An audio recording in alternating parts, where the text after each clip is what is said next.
Fox Sports. We are the Fox. We are Brown. Pitching is the art of instilling fear.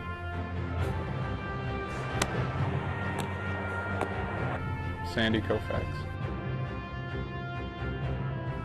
Hitting is timing. Pitching is upsetting timing.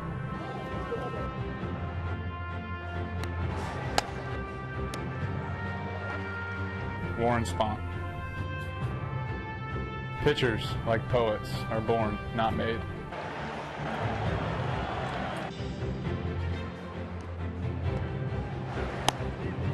Cy Young.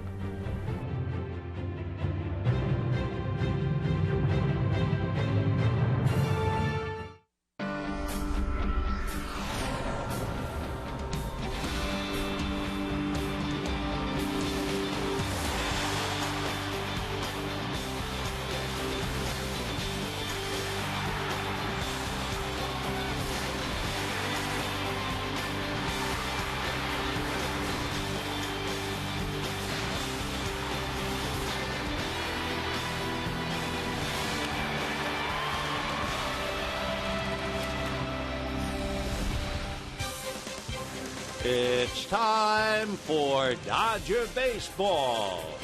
Live from Dodger Stadium, Prime Ticket presents the Dodgers as they take on the Angels. Hi, everybody, and a very pleasant Sunday to you, wherever you may be. Dodgers and Angels concluding Game 3 of the series. And, of course, next weekend, the series picks up again in Anaheim. The matchups, Jared Weaver with a record of 9-4, going up against Clayton Kershaw with a record of 7-3. The Angels have swept 2. That means last year they won 3 in a row here, so they've beaten the Dodgers 5 straight in the Dodgers' own ballpark. Last year, the Angels won 5 of 6, and the Dodgers right now are 0-2. The Angels, by the way, on an upsurge, 2 games back of Texas. The Dodgers right now 9.5 games behind San Francisco. We'll get to the ball game. We'll have it all coming up for you right after this.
at Dodger Stadium, in for a treat. Angels, Dodgers, as we get to our Hyundai keys to the game. Two of the best young pitchers in the game going right now. Well, you know, we just want the time to speed up so we can get this game underway to see two of the best pitchers in the game going head-to-head. Kershaw had a shutout in his last outing. In fact, 2 in his last 5 starts.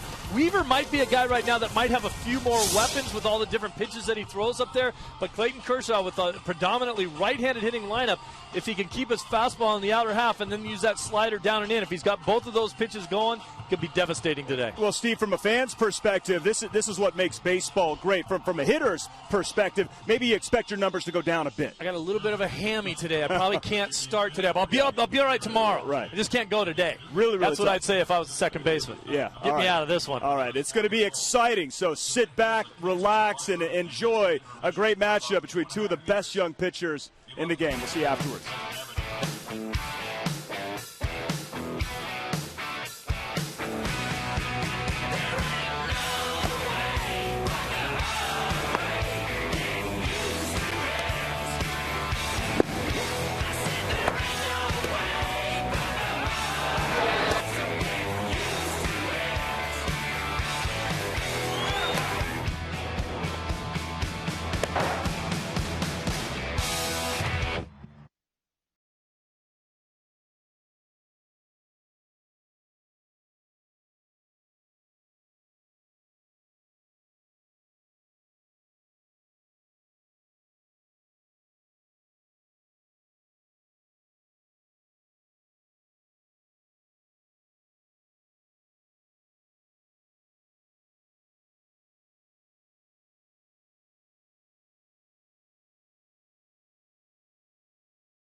Dodger Baseball on Prime Ticket is brought to you by Hyundai, introducing the Hyundai Assurance Trade-in Value Guarantee. See your Hyundai dealer for details. By Shakey's, win a pizza party for 10. Go to Shakey's.com. By CarMax, now more than ever, the smart choice is CarMax. And by AT&T. Hi, everybody, and a very pleasant Sunday to you, wherever you may be. Welcome to Dodger Stadium. Final game of the series on this homestand, and the final game of the 3-game series with the Angels. However, at the start of July, the Dodgers next weekend will be in Anaheim to play Friday and Saturday nights and Sunday afternoon. Dodgers then will come home and play the Mets 4 and the Padres 3. But this is the end of this trip. And as Mike Scioscia and memories revisited for him, let's take a look at the lineup he sent up to home plate. Meiser Izturis leading off at second base. Eric Ibar at short. Howie Kendrick in left field. Vernon Wells, who hit that big 3-run home run yesterday against Hung-Chi Kuo, is in right field. Mark Trumbo at first base. Alberto Callaspo is at third. Peter Borges in center field. Jeff Mathis behind the plate, and the ace, Garrett Weaver, on the mound. On the mound for the Dodgers, the long-awaited duel will begin as Clayton Kershaw will be pitching for the Dodgers, bringing a record of 7-3, an earned run average of 3. Jared Weaver is 9-4 with an earned run average of 2. So two highly talented young fellows going to work. Kershaw is 23 years old, and for Jeff Weaver, he'll be 29 come October. So here we go, and it's Meiser as tourist to start it off, hitting .294. Meiser takes a strike, and we are underway. Is tourist hitting .294. He has 4 home runs, 19 runs batted in. Kershaw ready, back with a pitch that's low and away, 1-1. It's a summer's afternoon at Dodger Stadium. The temperature here 80 degrees. A very, very light breeze rippling the flags in center field. Meiser swings a one-hopper to third. Backing up is Blake to get a hop and throws him out. So one away. And Eric Ibar coming up. The Dodger outfield, Gwynn, Kemp, and Ethier. The infield of Blake, Carroll, Uribe, and Loney. And Navarro is handling Kershaw. For the Angels, they've won 3 straight, 5 of the last 6. They are finishing up a monstrous road trip. They call it a 4 corners trip. They started in L.A. and went to Seattle. Then he went across the country to New York. Then went down south to Florida. And then they came back here. First ball swinging, and it's popped up near second base. It'll be Jamie Carroll, the shortstop. And just like that, we have 2 out in the first inning. But it was a long trip, encompassed about 6,800 miles. But it didn't hurt Mike or his club, because they come in here. They won 2 out of 3 in Seattle, 2 out of 3 in New York, 2 out of 3 in Florida, and they're guaranteed because they won the first 2 here. So they are 8-3 on the road trip. They're in second place, just 2 games behind Texas. Howie Kendrick takes a strike. Kendrick hitting .304, 8 home runs, 25 runs batted in, has always done well against the Dodgers, and he takes away. He's hitting .381 against the Dodgers. Kendrick, normally an infielder, doing a good job in the outfield, playing left field. Now the 1-1 pitch on the way, and that's taken on the outside corner, and the count 1-2. Remember, in 2010, Kershaw could not retire the side in the first inning. He has changed somewhat this year. He's gotten the first 2 today. 1-2 pitch is in the dirt. He appeared to overthrow a little bit, and the count 2 balls and 2 strikes. I think he had something like 16 starts where he failed to retire the side in the first inning. This year, he's turned around. He starts off exceptionally well in the first 3. And if he's going to tire, then his troubles come later on. Here's the 2-2 pitch to Howie Kendrick, and it is taken high, ball 3. On deck, Vernon Wells. So Clayton 1-1 in his career against the Angels, 7-3 against the league. 3-2 the count. Kershaw ready. Here he comes. Swung on and missed. So down go the Angels. 1-2-3. Kershaw strikes out Kendrick. And at the end of half an inning, as Clayton walks off, Angels nothing. Dodgers coming up.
pitches, dispatches the Angels in order while striking out one. Now let's take a look at the Dodger lineup, and it begins with Tony Gwynn in left field, Casey Blake at third. Then you have Ethier, Kemp, and Loney.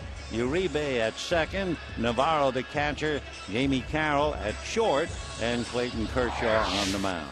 On the mound for the Angels, one of the top pitchers in the American League, Jared Weaver. He is 9-4, a brilliant earned run average of 2.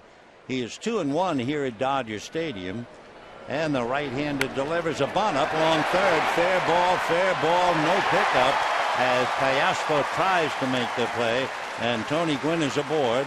It'll probably go as a base hit. Good bunt. Callaspo, had he handled it cleanly, would not have gotten someone who runs as well as Tony Gwynn. So a bunt single up along third that gets Gwynn aboard, and the batter will be Casey Blake. For Jared Weaver, a kid from this area whose big brother pitched for the Dodgers, he's very familiar with Dodger Stadium, came here a lot growing up, taking in the games, but indelibly in his mind has to be almost an anniversary, June the 26th, 2008. That's when he lost a no-hitter here. Jared ready and backs off the rubber as he prepares to hitch to Blake. June the 28th, 2008, he went 6 innings, pitched a no-hitter against the Dodgers, went out for a pinch hitter. The only run in the game occurred in the 5th inning of that game.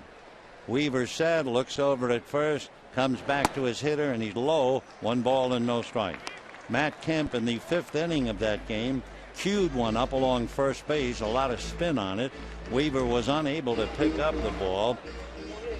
It was ruled an error, and then Kemp stole second, took third when the throw went out into the outfield, and eventually came around to score on Blake DeWitt's sacrifice fly, and that was the only run of the game, so Weaver suffered the loss.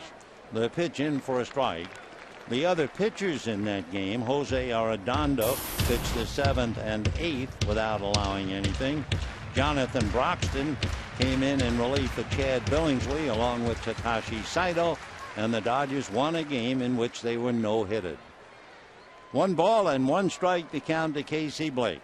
Jared stretches and he's 6-7, and the big right-hander, very deliberate, comes back to his hitter and gets a strike, and the count 1-2. For Jared Weaver, this would be his 8th career start appearance against the Dodgers. He beat him here in June of last year, went 6 innings, allowed 3 runs, but picked up the victory.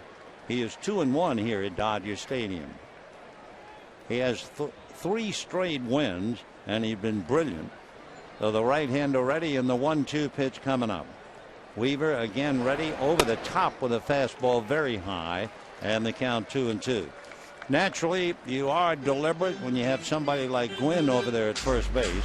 Tony has stolen 6 out of 8, and he's trying to get a read on the American League pitcher. Weaver at 6'7", checks in at 210, went to school at Long Beach State, and boy, have they produced a lot of fine ball players. The 2-2 pitch coming up to Casey Blake. Weaver turns, throws to first. Gwynn diving back to the bag. So far this year, 14 players in the major leagues who went to school at Long Beach State. Last year, there were 16 at the time. The Long Beach State dirtbags, as they call them. So Jared looks in to get a sign. Signed in 2004 by the Angels, barely. The 2-2 pitch is swung on, lifted off first, down the line, foul ground, and going back into the stands, out of play. We say that Jared Weaver signed, but barely. He was kind of a holdout and finally agreed to signing. I think it was about, well, just that night before time ran out. And of course, in 2006, he tied an American League rookie mark by winning the first 9 decisions he made as a starter. Tremendous way to break in. 2-2 pitch down and away. Nice save by Jeff Mathis. Boy, you have to be a good catcher to make that play. So that was a wild pitch all over it, and Mathis moving to his right so sharply, and Gwynn had to stay at first base. 3-2 the count to Casey Blake. We'll see if Tony runs or not. Jared Weaver straightens up, looks over his shoulder. Gwynn's not going, and Blake fouls it back. The name is Jared, J-E-R-E-D, not Jared. He was named after both his uncle Jerry and his late grandfather Edwin. So they took the J-E and the R from Jerry, added it to the E-D of Edwin, and they have Jared. Weaver spins the ball around in his hand as he looks in to get a sign. Now another 3-2 pitch is instead another throw to first. Diving back to the bag, Tony Gwynn. A lot of things about Weaver to show you how good he is. First of all, 88% of his starts this year have been what they call quality starts. That's remarkable. But he doesn't get a lot of run support. There goes Gwynn, and the pitch is popped up. Looking up into the sun is Mark Trumbo, the first baseman, and he will make the catch for the out. So Blake pops it up. 1 out here in the first inning, and the batter will be Andre Ethier. A couple of other notes about Weaver. The Angels have been giving him on average 3 runs per support. He's averaged 7 1/3 innings in starts. 5 times he has made a start where he made at least 120 pitches. He has a low rate of home runs allowed, only 5. So he is tough in every area. Pitchers are sometimes faced with first ball hitters, and with him, hitters swing at about 66% of the time at the first pitch. Ethier takes an off-speed breaking ball for a strike. That came up there at 74. And by the way, Weaver is one of those tough pitchers. He gets tougher as the game goes along. Ethier hitting .314. Weaver again keeping an eye on Gwynn. Ethier takes away, and a 1-ball, 1-strike count. Andre 7 home runs, 37 runs batted in. 1-1 the count to Ethier. 1 out first inning, no score. Dodgers trying to snap a 3-game losing streak, and the Angels trying to extend a 3-game winning streak. Weaver set. Jared another look at Gwynn. Now the 1-1 pitch swung on, hit foul down the left field line, and peeling well back into the crowd. 1-2 the count. One other thing, we were talking about how tough Jared Weaver is as the game progresses. One of those things, if you don't get him early, you'll really have your hands full later on. His earned run average in the last 3 innings of his game, 0.8. 0.8. So he is one tough pitcher. Here he comes, 1-2. Gwynn doesn't go. Pitch in the dirt. Nice block by Mathis. And the count 2 balls and 2 strikes. Jared Weaver is at that point in his career that his stiffest competition to start in the All-Star game would be another great pitcher, Justin Verlander, who's just coming off a victory, a shutout, and his 10th win. So Jared is trying to win his 10th and join Sabathia and Verlander. 2-2 pitch, swung on and missed, or did he? Yep, down he goes. For a minute we thought he might have gotten a little bit of it. So Ethier strikes out, and with 2 down, Gwynn at first. The pitch was up and high, up around the shoulders, and that takes care of Andre Ethier. Naturally, if he had his way, he'd love the ball down around the knees. So Ethier strikes out, and the batter now will be Matt Kemp. If you're keeping tabs on these pitchers, Weaver now has 103 strikeouts. Kershaw has 118. So here now is Matt Kemp. So this should be a highlight moment during the battle. Weaver ready and delivers, and Matt, it's a ground ball down to short. The quick out at second, and that's it. And there you have it. The idea of the American League, they love to go after the first pitch.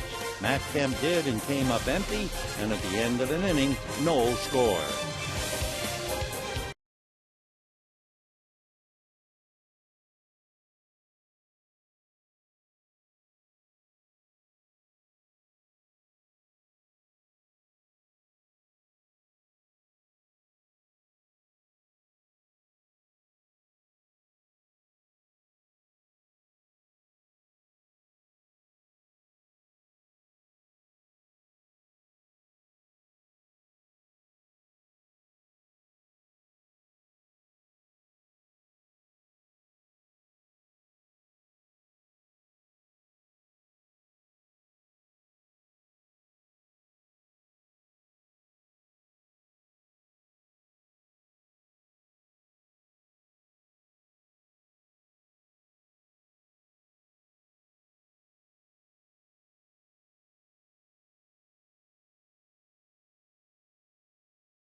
And Weaver made 15 pitches, gave up the bunt single, but picked up a strikeout.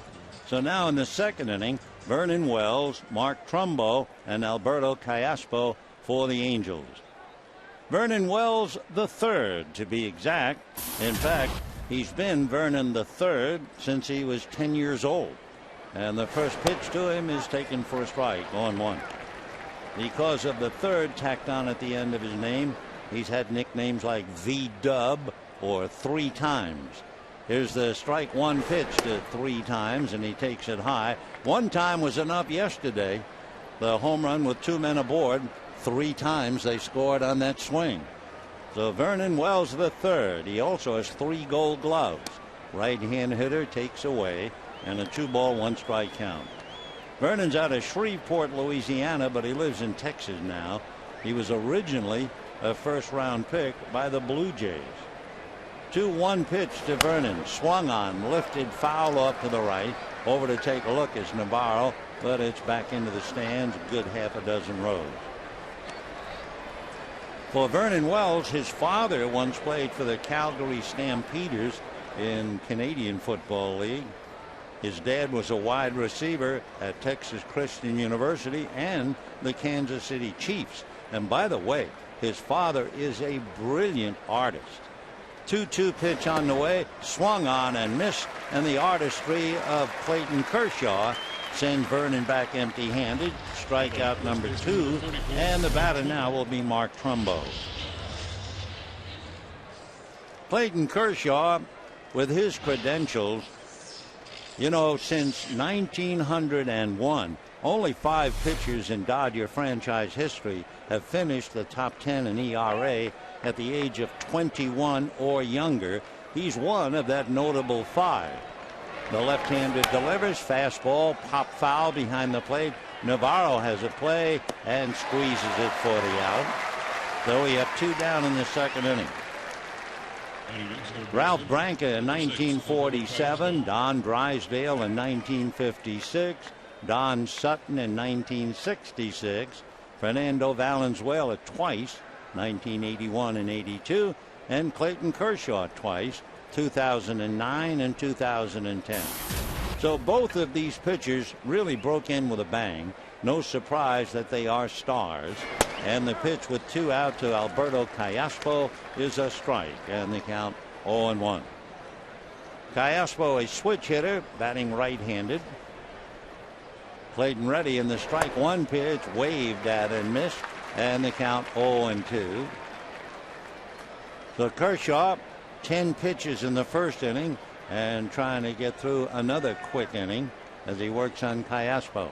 Strike 2 pitch on the way, swung on and fouled off. Alberto Callaspo does not strike out a lot, especially when you consider his plate appearances. He's gotten about 280 plate appearances, and he has struck out all of 23 times. That's all. So Callaspo, switch hitter, batting right-handed. Strike 2 pitch, curveball off the plate. 1-2 the count. So Clayton Kershaw trying to pick up his 8th win and trying to beat the Angels and salvage 1 of the 3-game series. Dodgers will be in Anaheim next weekend. 1-2 pitch on the way. Kershaw delivers, swung on and missed. Down goes Callaspo, credentials or not. 3 strikeouts now for Clayton, and at the end of an inning and a half, no score.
No score, bottom of the second. Kershaw made 11 pitches, and he is 6 for 6 on first pitch strikes. So he made a total of 21 pitches while striking out 3.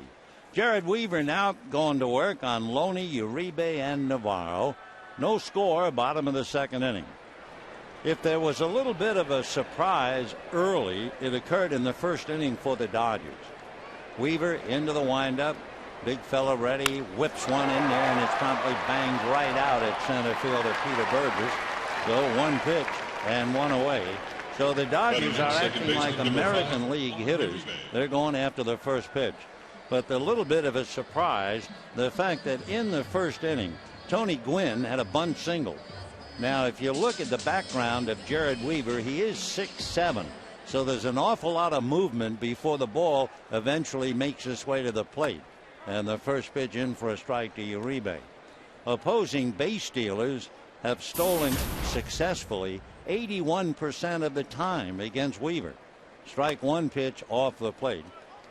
So when Gwynn was aboard in the very first inning leading off, you thought, well, they will certainly run him. But obviously he could not get a read on Weaver's move.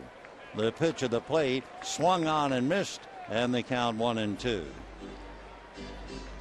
There was a very short time when Jared and Jeff Weaver were teammates with the Angels. They were the first set of brothers since 1900 to be on the same pitching staff. There's some pretty great names, brothers pitchers down through the years. The 1-2 pitch fouled away. Christie and Henry Mathewson with the Giants. Dizzy and Paul Dean with the Cardinals. Phil and Joe Niekro with Atlanta. And they also with the Yankees. Jim and Gaylord Perry, Pedro and Ramon Martinez, and Paul and Rick Rushton. That's a little high on a check swing. They look no swing, says Phil Cuzzy. And the count 2-2 to Juan Uribe. And of course, Jeff Weaver pitching here for the Dodgers. Similar to his brother, big and quiet, and an asset to the ball club. 2 balls and 2 strikes, the count. Weaver ready, Jared delivers, and it is swung on, pop foul. Charging in is Trumbo, and the first baseman will make the catch for the out. So Uribe fouls out, 2 down, and the batter will be Viana Navarro. You know, the 4th of July, you can enjoy America's favorite pastime and the best fireworks show in the city, compliments of Bank of America. All fans will be invited onto the field after the game, watch the show, and enjoy patriotic music. For tickets, visit Dodgers.com/promotions or call 866-DODGERS. 2 down, Viana Navarro batting left-handed. Switch hitting catcher has a look, pays a strike for the privilege of looking, and the count 0-1. Navarro hitting 174. Weaver into the windup. Back he comes, and way out in front of it is Navarro. He hit that thing right at the end of the bat. Cued it foul off third base. No balls and 2 strikes. Weaver waiting for Navarro to settle back in. Jared ready, and his strike 2 pitch inside, ball 1. Basically with Weaver, you get a 4-seam fastball that's been clocked as high as 96. The 2-seamer at about 91. Then slider, curve, changeup. The 1-2 pitch on the way. It's a little low, and a 2-ball, 2-strike count. We were mentioning earlier that Jared lost that no-hitter here. Since 1900, there have been 4 no-hit losses. Ken Johnson, who lost it for the Astros back in 1964, he pitched a complete game and lost a no-hitter. Meanwhile, Navarro swings and misses. Down he goes. Second strikeout for Weaver, and at the end of 2, no score.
Ticket is brought to you by Jack in the Box. Get the new Bourbon Barbecue Steak Grill Sandwich at participating restaurants. And by your Southern California Ford dealers. Visit us today and trade up to Ford. Third inning, no score in the ball game on this warm Sunday afternoon. 80 degrees when the game started. Clayton Kershaw ready to work now to Peter Borges, Jeff Mathis, and Jared Weaver. Clayton ready, and his fastball misses inside. Ball one. Borges hitting .251, 3 home runs, 15 runs batted in. Having trouble making contact, considering the fact he's not a power hitter. This time he has a line drive base hit in left field to be the first Angel base runner. He had 71 strikeouts coming into the game, which is a lot for a guy with just 3 home runs, but he bangs that into left, and the batter now will be Jeff Mathis. We were talking before about Weaver, who has had problems with base stealers. Kershaw has been outstanding. He has given up 19 stolen bases, but 17 have been caught. Borges off the bag at first. Here's Mathis, right-hand hitting catcher. Throw over to first. Also, Kershaw in his career has picked off 31. So Borges, as he takes the lead in a scoreless battle, has stolen 8 out of 12.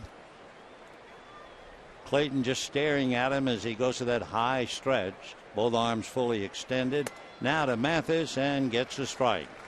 Jeff hitting .188, a tremendous defensive catcher. 2 home runs, 11 runs batted in, and we've already seen some of the fine plays he's made behind the plate. 0-1 to count to Jeff Mathis. Once Mike Napoli moved on, Mathis took things over behind the plate. Another throw to first. Borges back. Mathis, first round pick by the Angels back in 2001. He's from Marianna, Florida. That's about 70 miles west of Tallahassee. His mom is a 3rd grade teacher, and his dad works for a power company, a lineman. Another throw to first. So Kershaw figures that Borges might be trying to go, and he's driving him back.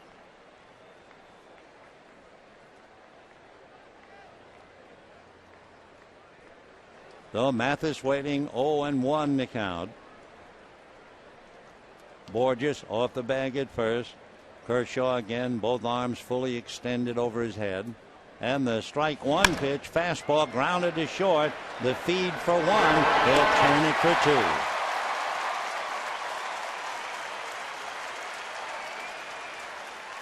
2. So Mathis hits the ball sharply but bangs into a double play. That's only the 2nd double play in which Mathis has hit this year. And the batter now will be Jared Weaver. So 2 out. 3rd inning, no score. Weaver brings up that delicious strike zone at 6'7". Kershaw tries to exploit it, and there's a line drive hit right at Jamie Carroll. No runs, a hit, nobody left, and at the end of 2.5, no score.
Baseball on Prime Ticket is brought to you by Southwest Airlines' new Rapid Rewards, unlimited reward seats, and no blackout dates. And by your Southern California Toyota dealers. Bottom of the third inning, no score in the ball game. It'll be Jamie Carroll, Clayton Kershaw, and then Tony Gwynn against Jared Weaver, who's behind the mound stretching his hamstrings and now slowly ready to get back up on the mound. We were talking about Jared Weaver and Justin Verlander. Verlander's schedule would have him pitching on Sunday, July 10th, just before the All-Star game. The first pitch to Jamie Carroll is taken for a strike. So Verlander will not be able to start for the American League. But Weaver has a start here. Then next Sunday, which would be July 2nd against the Dodgers in Anaheim, Carroll a long fly ball to left, but Howie Kendrick is at the other end of it, though he have one away. And then the last game for Weaver before the All-Star break would be on a Thursday, July 7th, which would mean the All-Star game would be on his 5th day, a day where he would normally pitch. So as of right now, Jared Weaver, I would think, has a lock on starting the All-Star game for the American League in Phoenix on July 12th. So one away, here's Kershaw, a good hitting pitcher, batting .294. Kershaw with a 1-ball, no strike count. He had 10 hits in 3 years, and he has 10 hits this year. He takes a pitch up, ball 2, 2-0 the count. Kershaw's base hits have helped. He's driven in 3, and he has only struck out 4 times. 2-0 pitch on the way in there. 4 times, and that's over a period of, let's see, about 40 plate appearances. So 10%, that's terrific for a pitcher. Threw 1 pitch on the way, swung on and fouled off, and they count 2-2. So we have 1 out, bottom of the third inning, each side with 1 hit. The Dodgers a bunt single by Tony Gwynn, and the Angels a line drive single by Peter Borges. The outfield on Kershaw playing way around the left and shallow. He pulls one instead to the right side to Asturias, and we have 2 down. You know, you can follow the Dodgers with the MLB.com at Bat 11 app for your iPhone, iPad, Android, or BlackBerry. You get live audio, pitch-by-pitch tracking, video highlights, and a heck of a lot more. Text at bat to 31826 or visit Dodgers.com for details. Tony Gwynn taking his time, making sure that Clayton Kershaw gets back in the dugout. Now Tony, who burned Cayaspo in the first inning, Alberto is now in on the grass this time. So Gwynn planting, getting ready, hitting .221.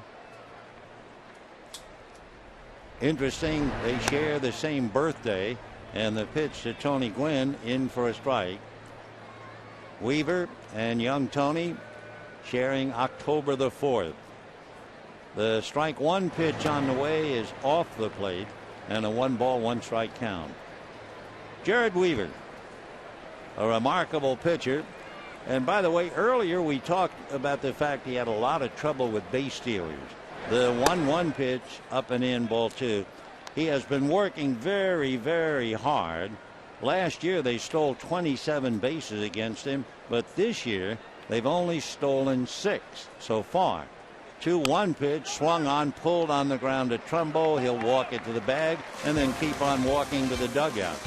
So down go the Dodgers, a very tightly contested 3 innings. No runs, 1 hit, no errors for each side.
Well, everyone knew they are something special, and so far so good.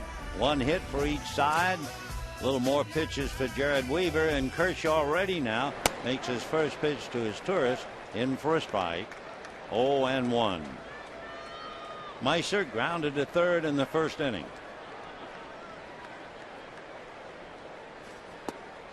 Breaking ball missed.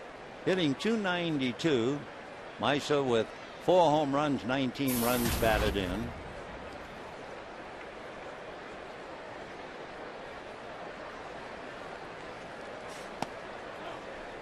He and Cesar, his tourist, who played for the Dodgers, are half brothers. The one problem for Meiser, his tourist, has been the DL. I mean, he's a wonderful player, and promptly bangs it into center.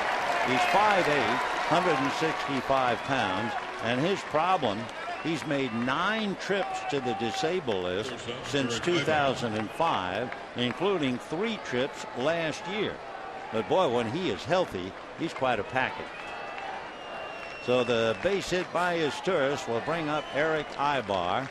And for Meiser, his tourist, if he gets aboard, he has stolen 6, but he's been caught 5. Ibar popped to short, hitting .285. 0 for 1.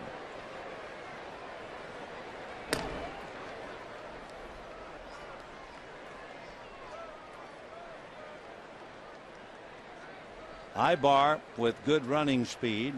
He had 22 stolen bases, so they have a couple of rabbits, but rabbits who can hit. I mean, Meiser is tourist hitting about .295, and Ibar's hitting .285.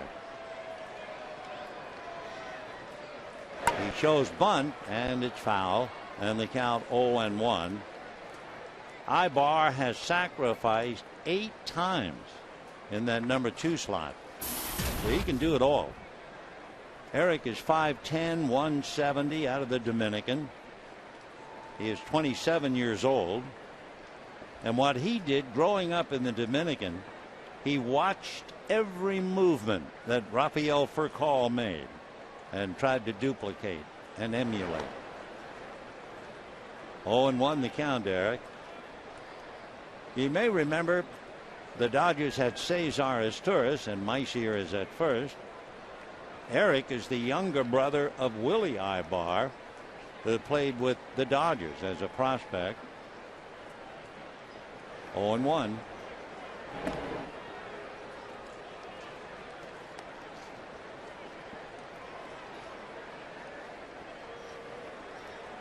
A long look down to third. Dino Abel, who signed to play in the Dodger organization back in 1988. Dino is from Barstow, and of course over at first, old friend Alfredo Griffin. 1 ball and 1 strike. Alfredo Griffin with the Dodgers, 1988, the great year, 1990, 1991. Of course, there's a tremendous connection between the Dodgers and the Angels, and of course you start with Mike Scioscia. But there have been 4 people who played for the Dodgers who wound up managing the Angels. The bunt is down. Kershaw's only play is to first. So for the 9th time, Eric Ibar does his job and advances a runner with a sacrifice bunt. And with 1 out, the batter will be Howie Kendrick. Say a reminder for you to donate to Think Cure. You donate to Dodgers.com/ThinkCure or ThinkCure.org, or pick up the phone and dial 866-554-CURE. And there have been some rather heart-tugging moments all weekend long down on the field, introducing players, youngsters, oldsters, who are cancer-free. I think one of the more touching moments, a young girl who threw out the first ball, and you could see the effects of chemo, and her dad caught the throw, and wow, all you had to do is see that and you understand what Think Cure is all about. 0-1 to Howie Kendrick. Now that balances 1 ball and 1 strike. No score. The Angels no runs, 2 hits. Dodgers no runs, 1 hit. And we're in the 4th. Howie Kendrick, normally an infielder, playing now about 15 games out there in left field.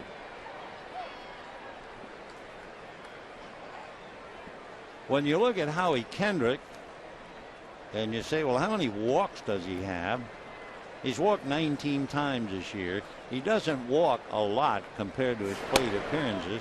But Mike Socia says that one reason he doesn't walk more, that when he swings the bat, he usually puts the ball in play. He's a lot more like Tony Gwynn Sr.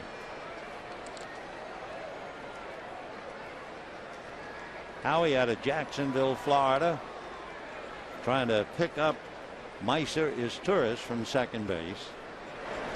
And a hopper to the left is short, picked there by Carroll to throw him out. Over to third on the play goes Izturis. Jamie had to make a good jump on that ball, otherwise it's into center field for sure. So 2 out, a runner at third, and the batter Vernon Wells. And as we always do with a runner at third, we look it up. Kershaw does not have a wild pitch.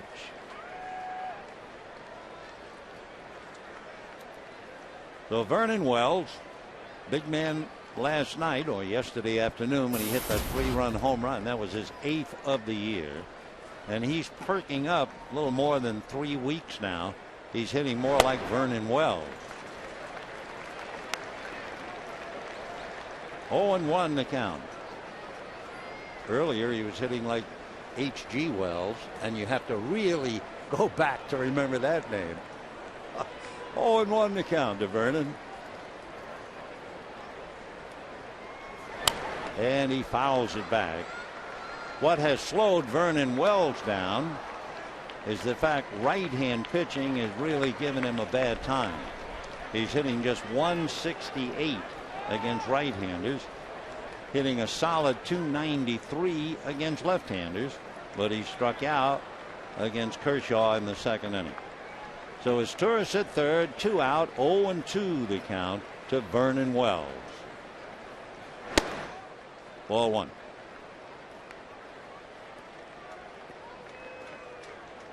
Interleague play, it continues. The Angels go home to play Washington. Dodgers go on the road to play Minnesota. And then the last of interleague play next weekend in Anaheim. 1-2. Got it. So down goes Wells, striking out a second time. 4 strikeouts for Clayton Kershaw.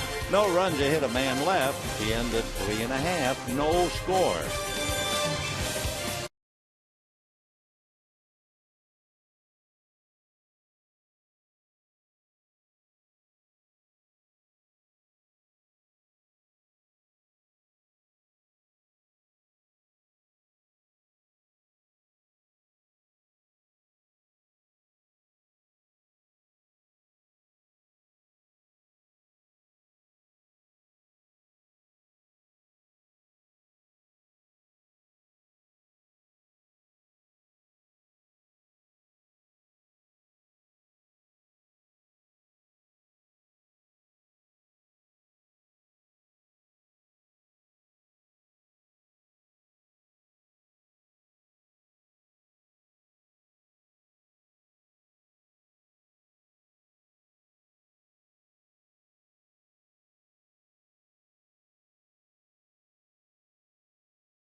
Dodger Baseball on Prime Ticket is brought to you by El Pollo Loco. Now for only $5, get one of our 5 tasty combos. They're the combos other combos wish they could be. Catch them before they're gone. By Corona, who invites you to find your beach. And by Time Warner Cable. Fourth inning, no score in the ball game. On the Diamond Vision, they were saluting the Dodgers winning the 1981 World's Championship, beating the Yankees. Meanwhile, a drive to right center. Borges started back and then comes up to make it. One away, and down goes Blake. The point to be made, among many, but the 1981 club certainly had a great performance by a lot of players, including third baseman Ron Say. And you might be interested to note Jared Weaver, as a kid growing up here, the first autograph he ever got from a player was from Ron Say. He was here in the park watching the game as Weaver holds the Dodgers to one hit. And here's Andre Ethier. Ethier struck out on a high fastball up around the shoulders in the first inning. Ball one.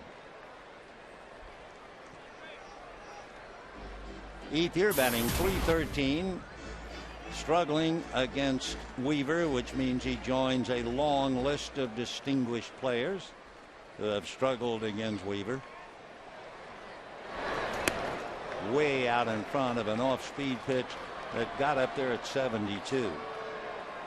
Weaver, when he was in high school, worked both ends. He was a catcher and a pitcher, and grew up, he said, as a Dodger fan. Ball two, 2-1. Being a good athlete, he also played basketball. Of course, at 6'7", you can almost assume that, can't you? 2-1. Andre trying to time that 72-mile-an-hour change, and he can't do it yet. 2-2 the count. Couple of scores. Top of the eighth inning. Yankees 5, Rockies 4. Indians and Giants tonight. Final score, Tigers 8, Diamondbacks 3. And that must have been a very touching scene back there at Comerica Park. The Tigers retired Sparky Anderson's number 11. And two of the men, Kirk Gibson and Alan Trammell, were there. 3-2. Stroke down the right field line, and that's going to be in there for an extra base hit. Over to get it as well. Ethier is to second and holding on. So another one of those off-speed pitches, and Andre was finally able to time it, pull it into the corner for a double. Dodgers' second hit. They have their first man at second base. The Angels have 2 hits, and they've had one man get to second, who eventually reached third and stayed there. So Ethier bangs it in the corner, and for Andre, his 20th double. So with one out, Kemp and Loney trying to pick him up.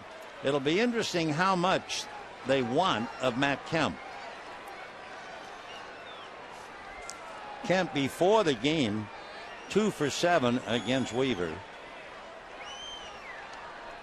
And a strike, 0-1, so they go after him. Matt kicked out yesterday for the second time this year, third time in his career. Boy, the numbers he has put up. Hitting .327, 21 home runs, 60 runs batted in, and he's stolen 21 out of 24. 1-1. So that's pitching for you. The first pitch got the outside corner at the knees, and the next pitch way inside. 1-1. The guessing game continues. Not only what the pitch is, but location. And it sounded like a cracked bat, a dunk to the left for a base hit. They will hold Ethier. The ball was not hit very hard. The bat cracked. You could hear it up here. And Kemp says, thank you very much. I'll take it. So the Dodgers now have first and third, one out. And the batter will be James Loney. So Matt dunks one in front of Howie Kendrick. Kendrick did not have a chance to catch it. And the batter Loney, who lined out to Peter Borges in center field in the second inning. No score. Bottom of the fourth. Dodgers at first and third with one out.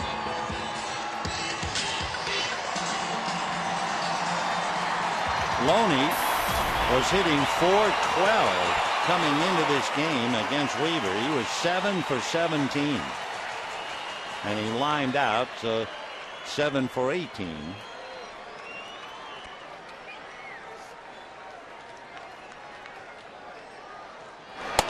And in there for a strike.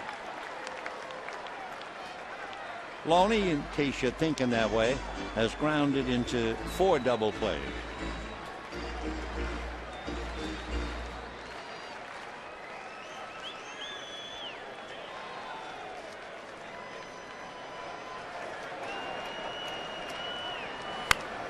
And a fly ball to shallow left. Ethier has nowhere to go. Kendrick can run the ball back to the infield. So Loney, a pop fly, fails to pick up the run.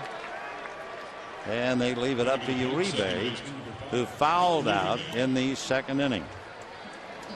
Dodgers have not done well at all in hitting with runners in scoring position throughout this series. Of course, yesterday they scratched and came up with 1, and Friday night they gave up 8 and could only score 3.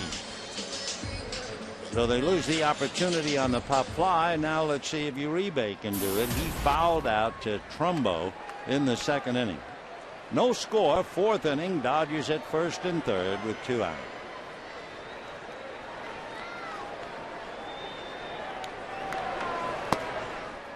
Starts him low. Ball 1. Nice save by Mathis.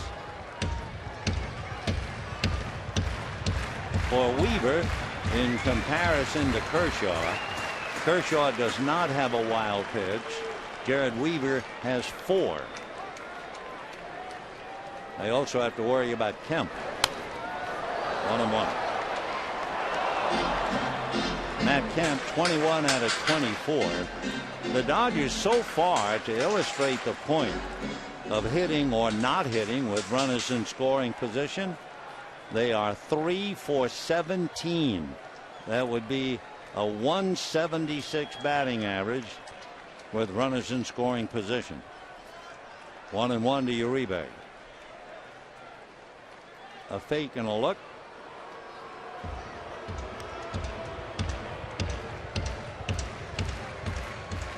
One to Juan Uribe, hitting .207.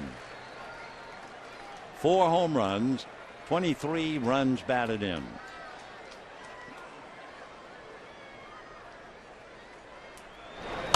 And that's fouled away upstairs. 1-2. Nice catch there, and 5s all around.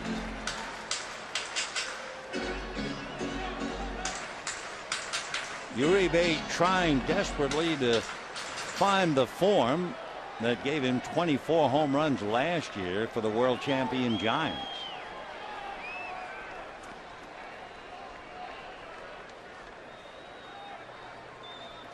Off the rubber.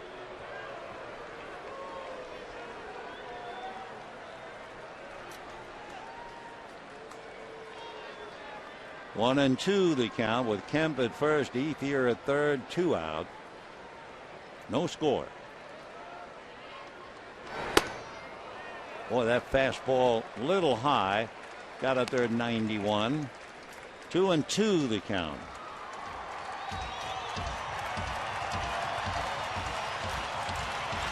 Weaver has 3 pickoffs, so Gwynn did not move in the first inning.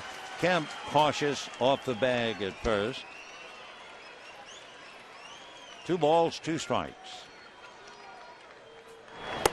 And down he goes. And that was a pitch in the 70s. Uribe obviously trying too hard. Down he goes. 3rd strikeout for Weaver. Dodgers leave first and third. No score.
Dodger Baseball on Prime Ticket is brought to you by your local Mazda dealers.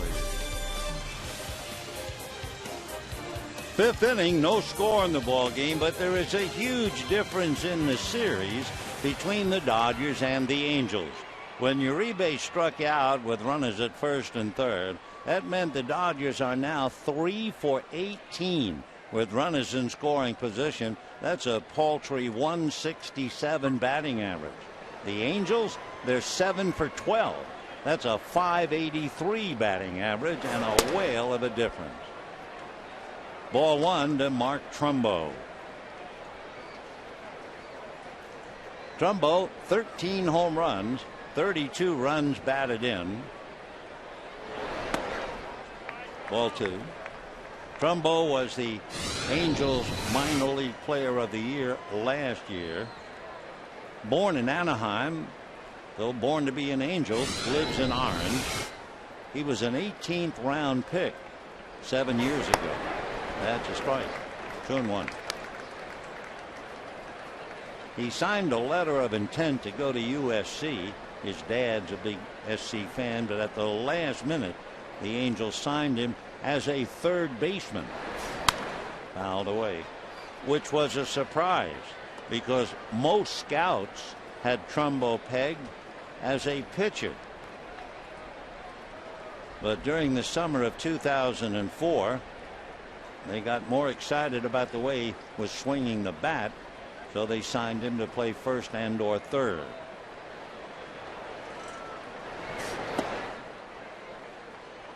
Trumbo started in the minors in 05, hitting .260, locked in with Kershaw. Spent most of last year at Salt Lake, where he had 36 home runs. And he comes up empty. That's 5 strikeouts for Clayton Kershaw. Remember, he struck out 11 Tigers. Time now for a trivia question. Who are the only 2 pitchers to have 20-win season with both the Dodgers and the Angels? Well, we'll give you the answer in a while. One away, Alberto Callaspo struck out second inning. Switch hitter, batting right-handed. Strike. There were 4 players with the Dodgers who became managers of the Angels. Curveball in there. Of course, Mike Scioscia. Gene Mauch played for the Dodgers way back in the 40s, and he became the skipper of the Angels. Dick Williams, and there's strike 3 to Callaspo, so that's 3 consecutive strikeouts, and the batter will be Peter Borges. Fastball drilled in there.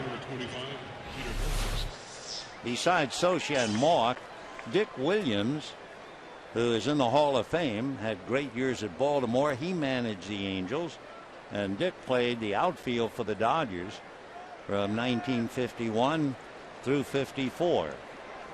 And the other Dodger turned Angel manager, Norm Sherry. Norm caught for the Dodgers 59 through 62. His brother Larry was a Dodger hero in the 59 World Series, and Norm had a great deal to do with the development of Sandy Koufax. Borges line drive single to left in the third inning. Peter 1 for 1.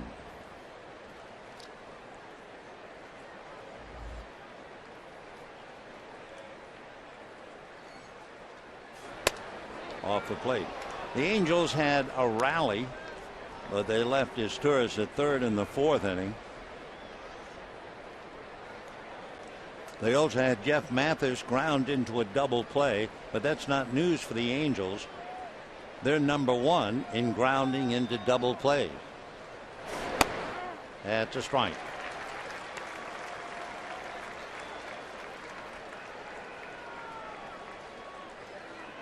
When Mathis grounded into the so-called twin killing, that was the 77th double play the Angels had hit into.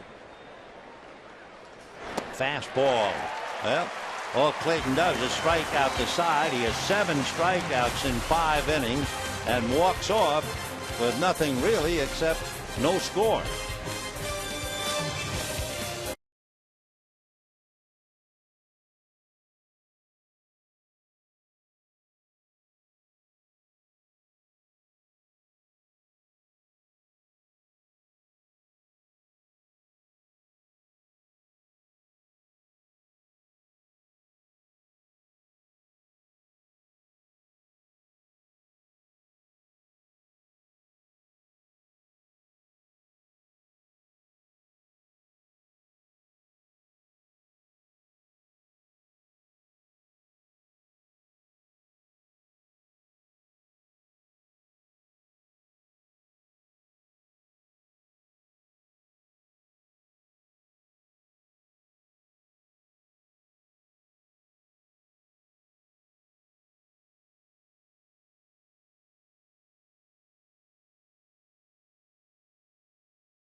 His way through 5 innings against the Angels, striking out 7.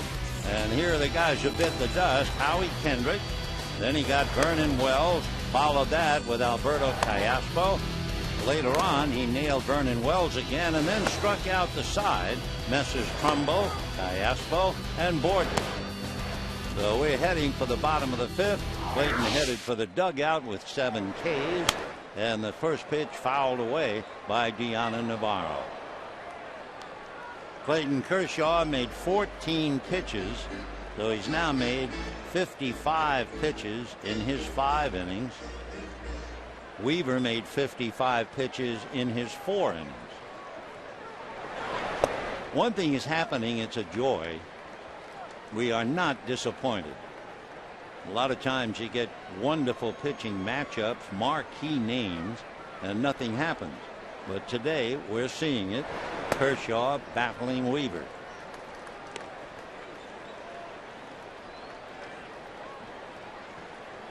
By the way, Clayton now leads the National League in strikeouts with the 7 today. Yep, he just topped Roy Halladay. Halladay pitched a complete game victory over Oakland, striking out 4 to give him 123. Kershaw with 7 Ks today has 124. 3-1. 3-2.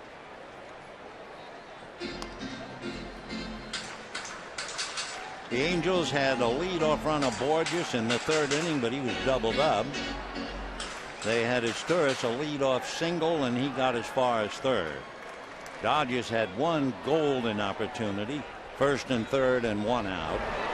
And Weaver got Loney on a pop fly and struck out Uribe. But now Navarro draws the walk. Shortstop, number 14, Judy Carroll. For Jared Weaver, his first walk. And the batter will be Jamie Carroll.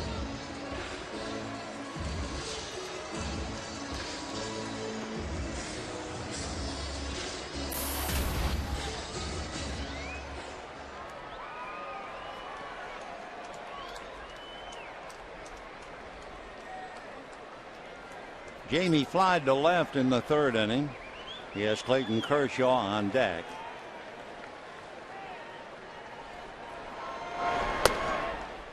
Right, 0-1.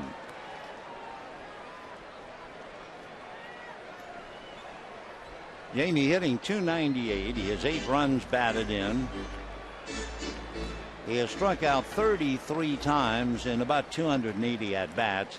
If you're thinking about any kind of a play. 0-1.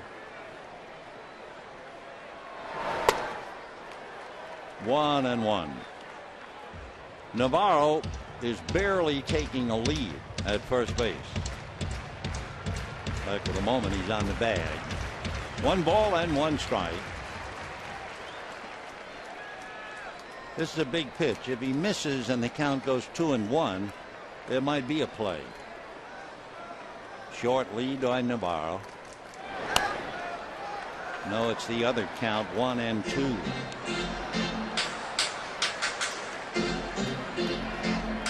Carroll basically a contact hitter. He's only struck out in the 30s.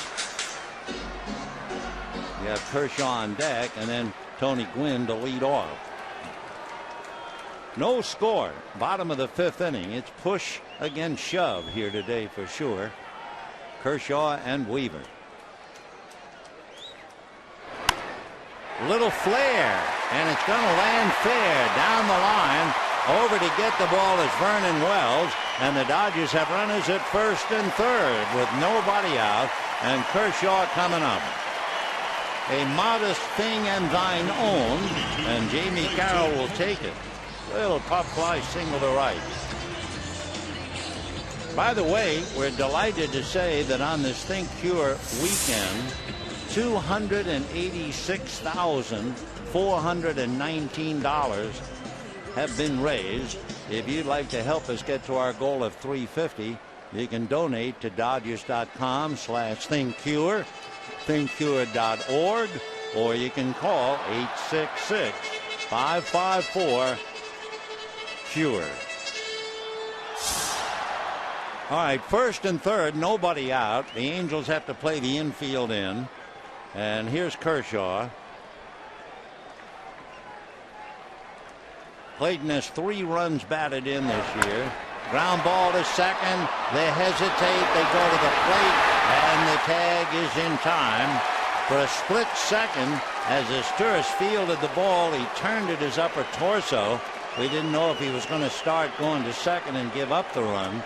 But then he went to the plate, made a good, accurate throw to Jeff Mathis. There's that turn, and then he winds up to nail Navarro easily. So Kershaw aboard on the fielder's choice. Carroll is at second, 1 out. Dodgers missing yet another opportunity.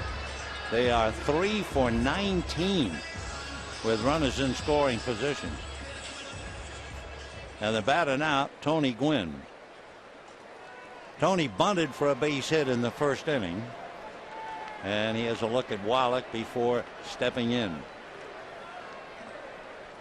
Can you imagine if you were as good a hitter as Don Mattingly was, to stand there and watch the Dodgers making outs with runners in scoring position? That's a strike. That's got to be tough to take. Gwynn 1 for 2, hitting .220. Hitting back of him, Casey Blake. Carroll and Kershaw out on the lines. That might not be a good deal for the Dodgers, not to have Kershaw on the line. 1-1. Several times this year, Clayton has reached base hit, walk, or what have you, running the bases, and then go to the mound and not have much left. So we'll see just how long he has to be out there and what he has to do while being out there. 80 degrees when the game started. 1-1. And a fly ball deep enough to make Borges go back a step, but not deep enough to do anything for the base runners. So now it's 3 for 20 for the Dodgers, with runners in scoring position, and Casey Blake coming up. Casey popped up, flied to center, 0 for 2, hitting .240. So in the inning, Navarro walked and Carroll had a little pop fly single. Kershaw hit into an out at the plate. Gwynn a little fly ball, and here's Blake. On deck, Andre Ethier.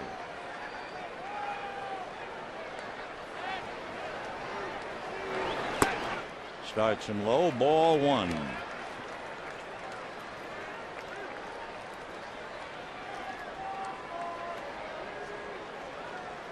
Dodgers trying to get out from under the wreckage. They are 10 games under 500 going into this game. Throw down, not in time. Good save by Asturis. That could easily have gone to center field. Mathis with a good arm, at least reminding Carroll. 2 balls and no strikes to Casey Blake. Casey Blake was hitting .308 against Weaver coming in. He is 4 for 15 against Jared. 2-0. Ball 3. So for Weaver, who has walked 1, he's behind 3-0 to Blake. Ethier waiting on deck. A couple of big pitches now. In there. He hits 90 on the gun with the fastball. Weaver coming into the game, 27 walks, 102 strikeouts. 3-1 to Blake. And now a little meeting. Last pitch was a very good fastball. The question is, what do you want to come back with? Slider, curveball, change. Meanwhile, Blake trying to read the mind of Weaver. Carroll at second, Kershaw at first. 2 out. That's a little slider in there. So now Weaver's saying, all right, I've given him a fastball for a strike. I've come back with a slider for a strike. 3-2. Runners will be going with 2 out.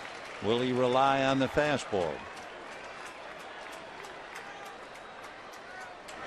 Yep. And it's popped up. Shallow right.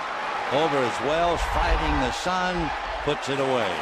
So the Dodgers now, with Blake gone out, are 3 for 21 with runners in scoring position. No score.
The Dodgers were in Atlanta, and it was brutal. Temperature in the high 90s, high humidity. Sandy Koufax went to the mound. Believe it or not, he not only won the game 2-1, he lost 12 pounds while pitching that game.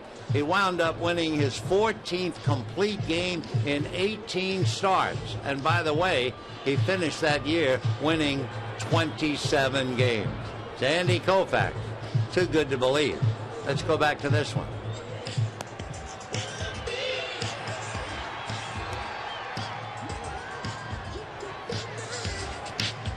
Two fine young pitchers locked into this one. As bad as that day in Atlanta was, I remember a day in Houston in the old ballpark when the team was called the Colt 45. The temperature was over 100, and the Dodgers and Astros played a doubleheader, and the pitchers were Koufax and Drysdale. Ball one. If I remember correctly, they had 150 cases of heat prostration during that doubleheader. 150, carrying people out. And hammered to left, carrying towards the seats, hits and bounces up and into the seats for the ground rule double for the catcher, Jeff Mathis. Pitcher number 36, Jared Weaver. So a leadoff double for Mathis, and for the catcher, who hit that ball sharply when he grounded into a double play. That's his 7th double. In that doubleheader, both Koufax and Drysdale went the distance, and each lost at least 12 pounds. I remember Drysdale, after the second game, in the locker room, he took off his spikes and he turned his shoe over, and it was like he was pouring water out of a bottle. They were not only highly talented, they were tremendously strong. Well, now let's see. Going to be a little meeting at the mound. Kershaw leaves the mound to listen to Casey Blake, and it all has to do, of course, with the possibility of Jared Weaver bunting. Has he bunted? No. Has he had many at-bats? No. Being in the American League, he's only had 2 at-bats. Well, with Kershaw with 7 strikeouts, he would love to put Weaver away via the strikeout route. Shows bunt, pops it up, backhanded by Kershaw, throw to second, double play.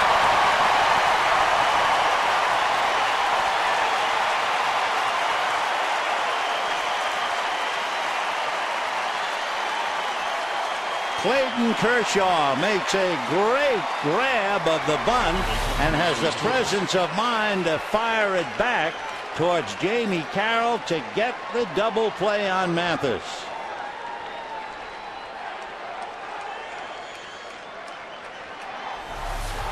Angels have had trouble running the bases, but they've still beaten the Dodgers 2 in a row. So now 2 down, no one on, and Meiser is Turris to a ground ball and a base hit. A frustrated Weaver back in the dugout. Strike. 1-1. Boy, how awkward it was for Kershaw, being left-handed, to make that throw to second base. How he got it there accurately and barely on the fly is somewhat remarkable. 2 out, 6th inning, no score. Take another look. Watch the throw, first the catch, but now look, you're running one way and you're left-handed, and he just got it there in time. Mathis didn't argue. In looking back through the files, there is some consolation to Jared Weaver. He has never had a sacrifice bunt. Never. And he's been playing in the big leagues since 2006. Little roller, Blake in front of Carroll, and they're out of the jam. So despite the leadoff double, the great play by Kershaw. No runs a hit, nobody left. It's still no score.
inning, Deanna Navarro walked and got around to third, and then on a ground ball was erased on the throw to Jeff Mathis. Mathis giving him the plate in one respect, and then just tagging him going by. It wasn't as if Jeff had to stick his leg out and block it, because the ball came there in plenty of time.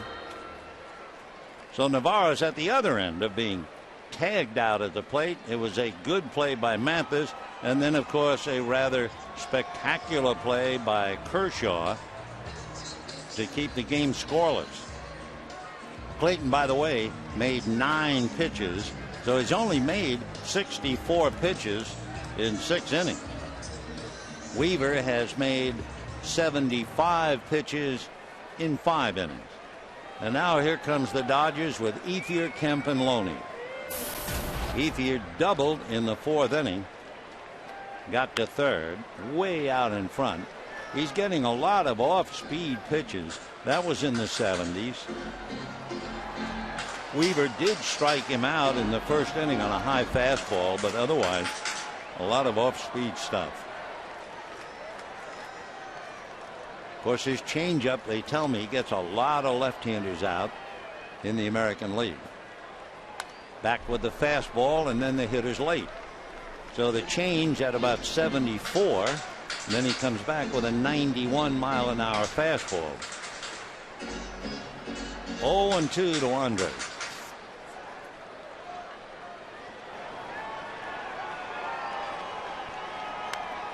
Just did get a little of that.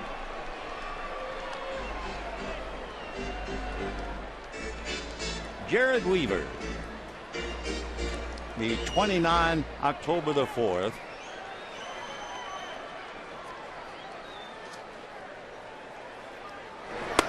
Ball 1.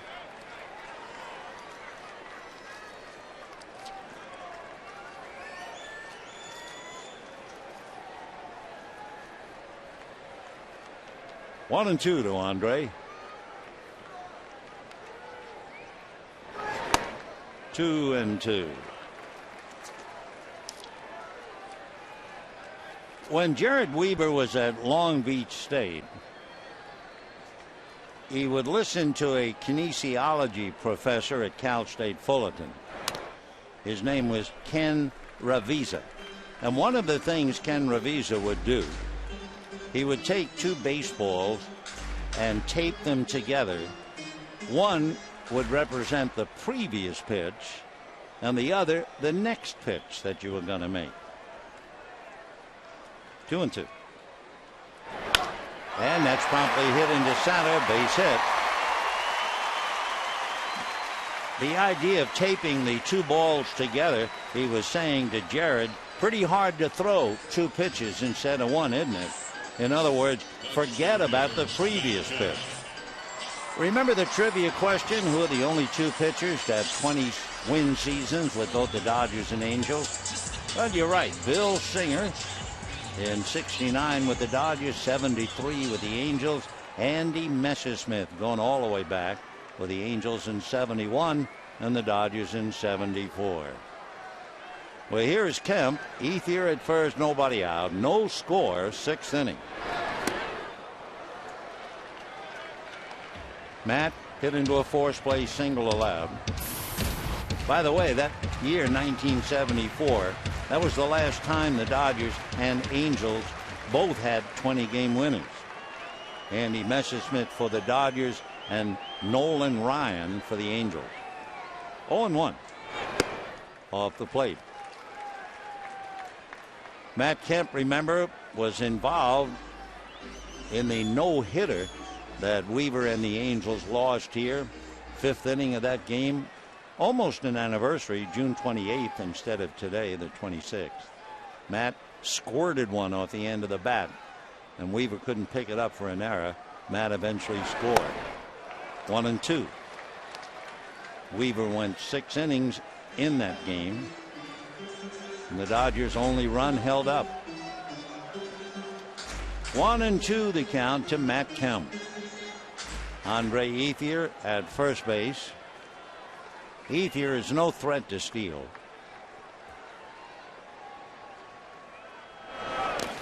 Nice save by Mathis. Boy, that was another pitch that looked like it was a wild pitch as soon as it left Weaver's hand. You know, we always have pointed out, especially this year, how important it is for foul ball and what it takes out of a pitcher. Clayton Kershaw has only made 64 pitches in 6 innings. Why? Because the Angels have fouled off only 6 pitches in 6 innings. Well, Ethier fouled off 4 in his last at bat alone, and there is strike 3 called to Matt Kemp. So we are blessed today. We are looking at 2 highly talented pitchers, and each man very much on his game. That would be the 4th strikeout for Weaver. Kershaw has 7. Angels no runs 3 hits. Dodgers no runs 5 hits. Weaver's accustomed to putting people away. He has 106 strikeouts. Loney had a big chance. He lined out to center in the 2nd inning, and then 1st and 3rd, 1 out, hit really just a little pop fly into very shallow left field. Dodgers 3 for 21 with runners in scoring position, and there's that breaking ball in for a strike. 0-1. Jared Weaver turning in a great job against young Clayton Kershaw, who's doing exactly the same. 0-1.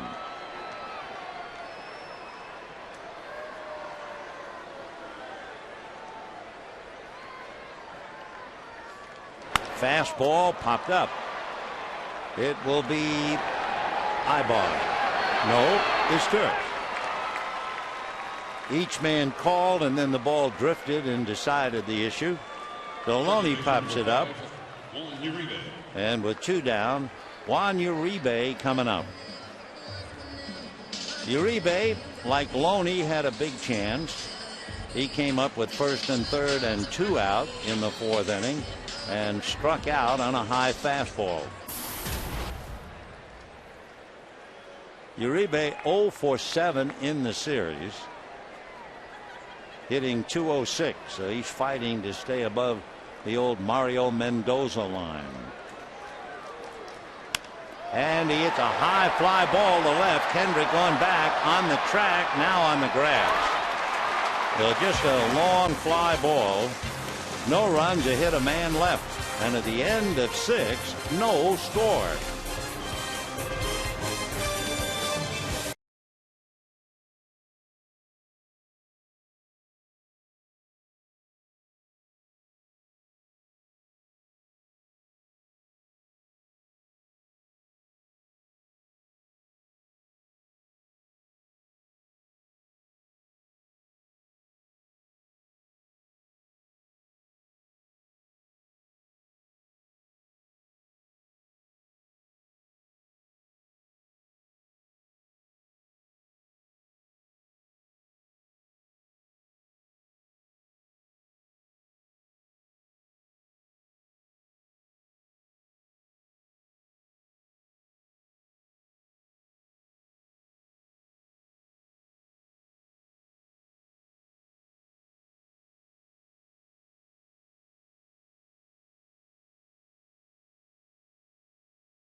I guess, because of the brilliant play that Kershaw made on the bunt by Jared Weaver.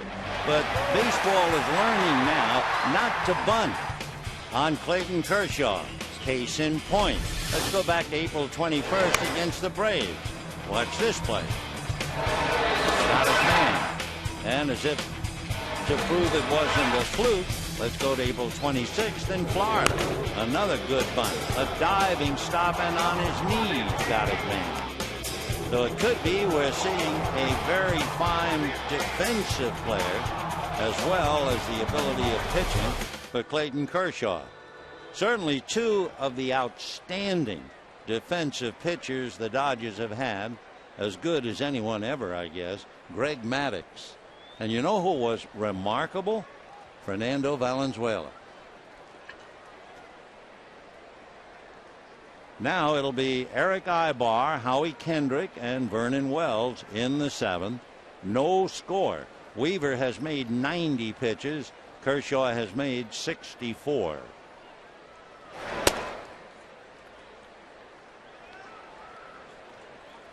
Ibar has popped up and sacrificed.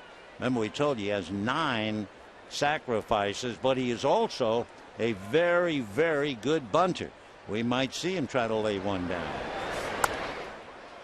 1-1 the count. Last year, Eric Ibar had the most bunt hits in Major League Baseball. He had 17. This year, the leader is Ibar's teammate, center fielder Peter Borges, with 9.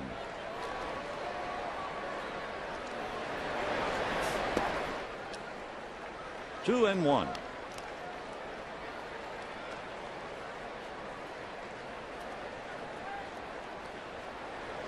Kershaw's pitch count now 67. By the way, Ibar has 5 bunt hits this year. 2-2.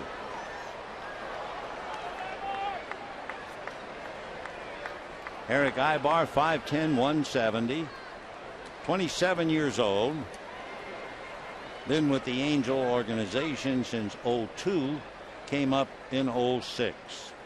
He's the one we told you tried to copy everything Rafael Furcal did. And a little fly ball angling out is Carroll and can't get it. Picking up and throwing it into second base, and safe is Ibar despite the efforts of Uribe. Eric Ibar just able to get it beyond Carroll's lunge and then able to get in there ahead of the throw by Gwynn. This close. He went beyond the bag but got the hand back before the tag. So a pop fly double to left. So now Kershaw's work is really cut out. That close. That's the way they've been pitching. So now Kendrick, Wells, and Trumbo trying to pick up Ibar. Kendrick struck out, grounded out, 0 for 2. Misses a bunt, 0-1. Kendrick has 1 sacrifice. And remember, he came into this game in his career hitting .381 against the Dodgers.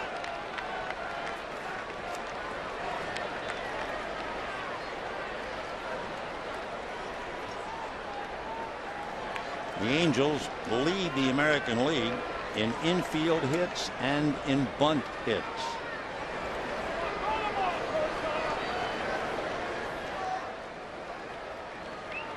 So we'll see how Mike plays it. 7th inning, no score.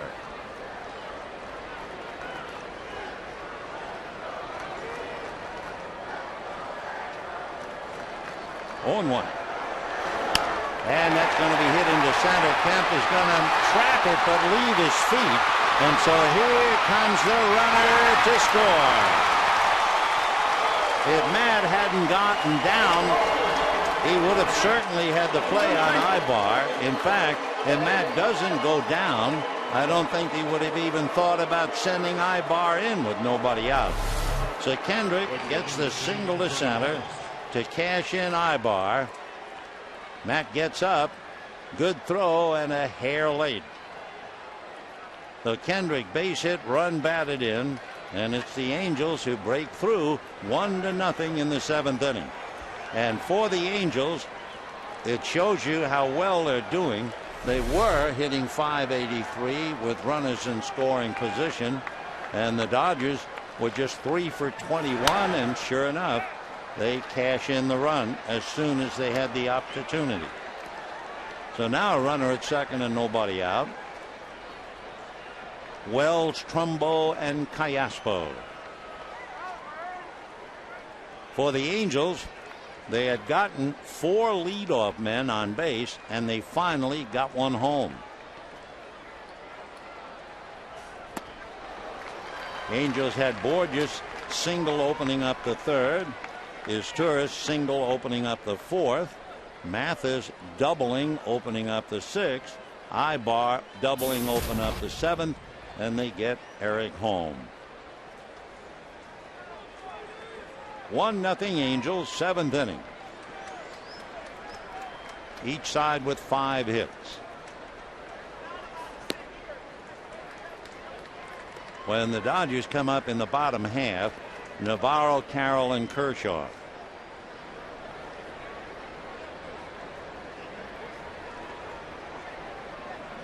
Kendrick at second.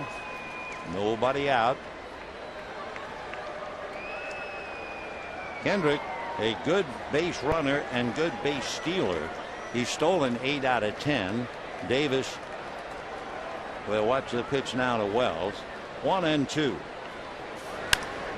And that's going to go off third base, foul, out of play. Yesterday, Vernon Wells came up against Hung-Chi Kuo in a tough ball game. And got a fastball out over the plate. He hits a 3-run home run deep to left field, and that broke the game wide open, and the Angels went on to win it 6-1. In contrast is that runner in scoring position department. Down goes Wells. So Vernon Wells can tell you all about Clayton Kershaw's ability, because he has struck out all 3 times. 3 of Kershaw's 8. Anyway, the Dodgers are 3 for 21 with runners in scoring position. That's a 143 batting average. The Angels are 8 for 14 before Wells struck out. That was a 571 average. Huge. And here's Trumbo. Fouled out, struck out. Again, Dodgers have to keep an eye on Kendrick, and Uribe's job is to try and take a step away from him. Carroll can't do anything with a right-hand hitter. Blake certainly pretty deep at third.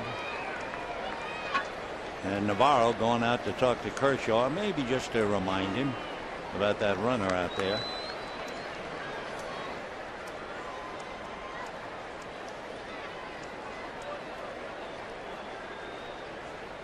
Interesting, too, coming into this series, the word on the Angels was that they were not hitting with men in scoring position. They were below the American League average before this series. In the dirt. 1-1.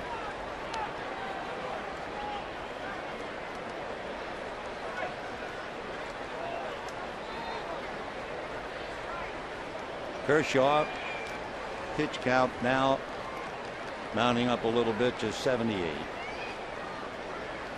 1-1. Trumbo hitting .259.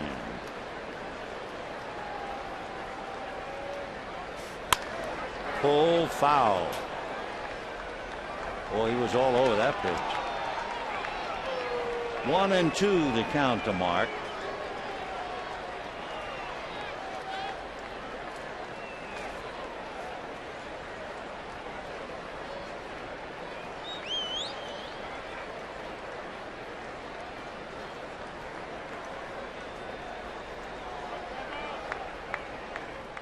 One ball and 2 strikes.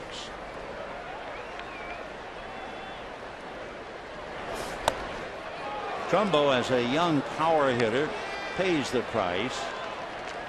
His average, he strikes out almost 4 times to every walk.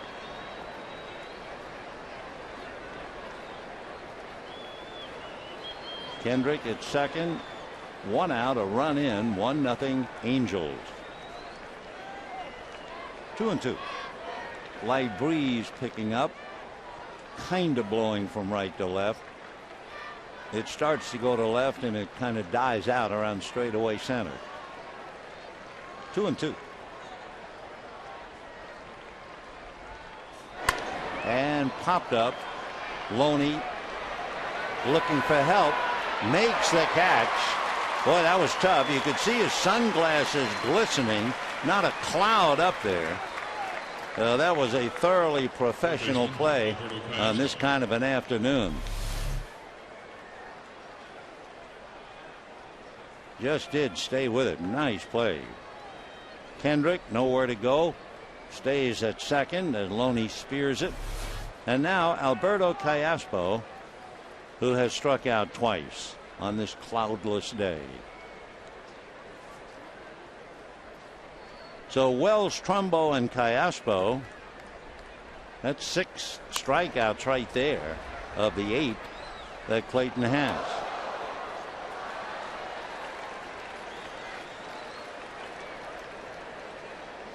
Interesting, Weaver, an American League pitcher who doesn't bat, hasn't struck out. His Torres and Ibar have not struck out.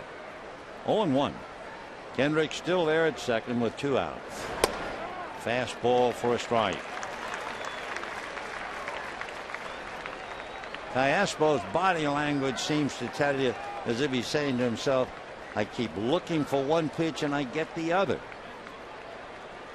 He has struck out twice in the 2nd and 5th. Little hole now, 0-2.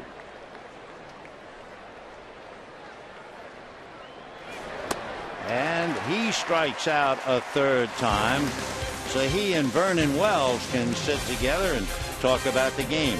9 strikeouts for Kershaw, but the Angels lead 1-0.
Hitting off the bottom of the seventh for the Dodgers.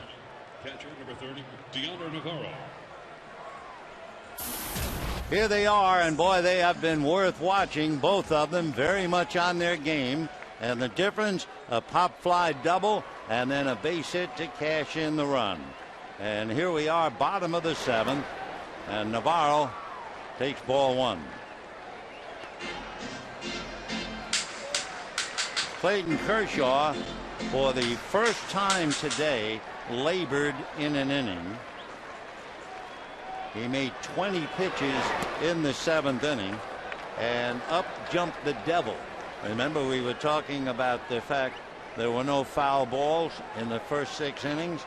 Well, the Angels had 6 foul balls just in the seventh inning to make it a longer inning.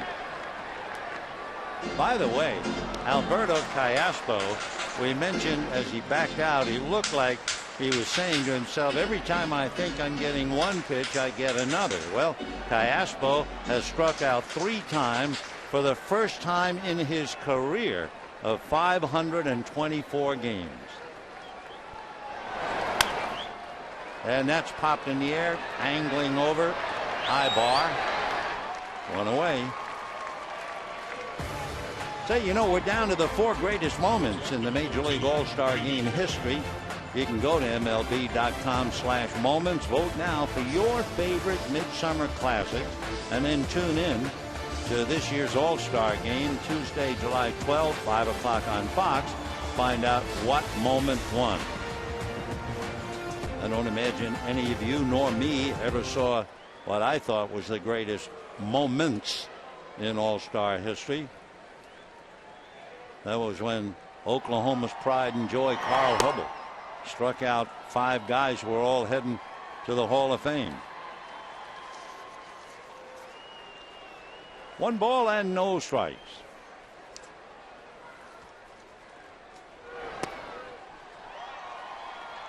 Two 2-0. Jared Weaver with a run now, leading 1-0. Jamie Carroll fly to left, single to right. It's interesting, each team got a big break, a little pop fly. Carroll's pop fly sent Navarro to third in the 5th inning. Ibar's pop fly was cashed in by Kendrick. Popped up around the bag at second. It will be his turf. Dodgers about ready to put an ad in the paper to get a run. And here comes Clayton Kershaw. Kershaw grounded out, and the Dodgers took a chance. Remember, they had first and third and nobody out. Kershaw with 10 hits this year, and they were hoping maybe he'd find a hole. But he hit a ground ball to his Turris, who threw to the plate, and Navarro was erased. That's as close as the Dodgers have come to scoring. 0-1 the count to Clayton. Bottom of the 7th, 1-0 Angels.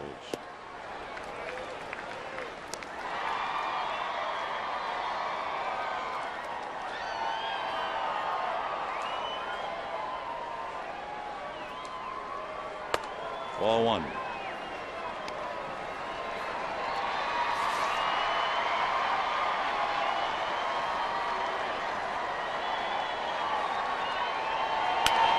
And hit into left field, base hit, his 11th hit of the year. It comes with 2 out as Chad Billingsley applauds. They're having a good-natured battle. When the game started, Billingsley is hitting 286. Kershaw was hitting 294. They're having fun trying to top each other. Billingsley has 8 hits, including a home run, and 4 runs batted in.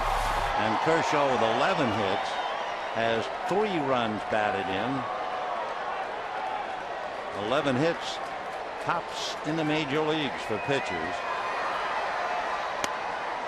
And a strike.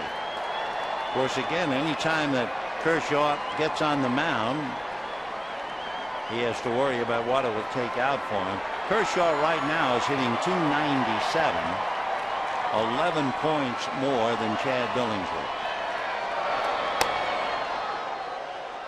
1-1.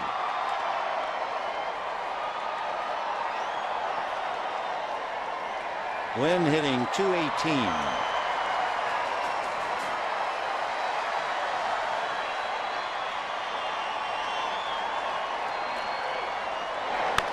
And a high fly ball to deep right field, going back to the track as well, and can't make the play. Here comes Kershaw to score. Into third goes Gwynn, and we have a brand new ball game.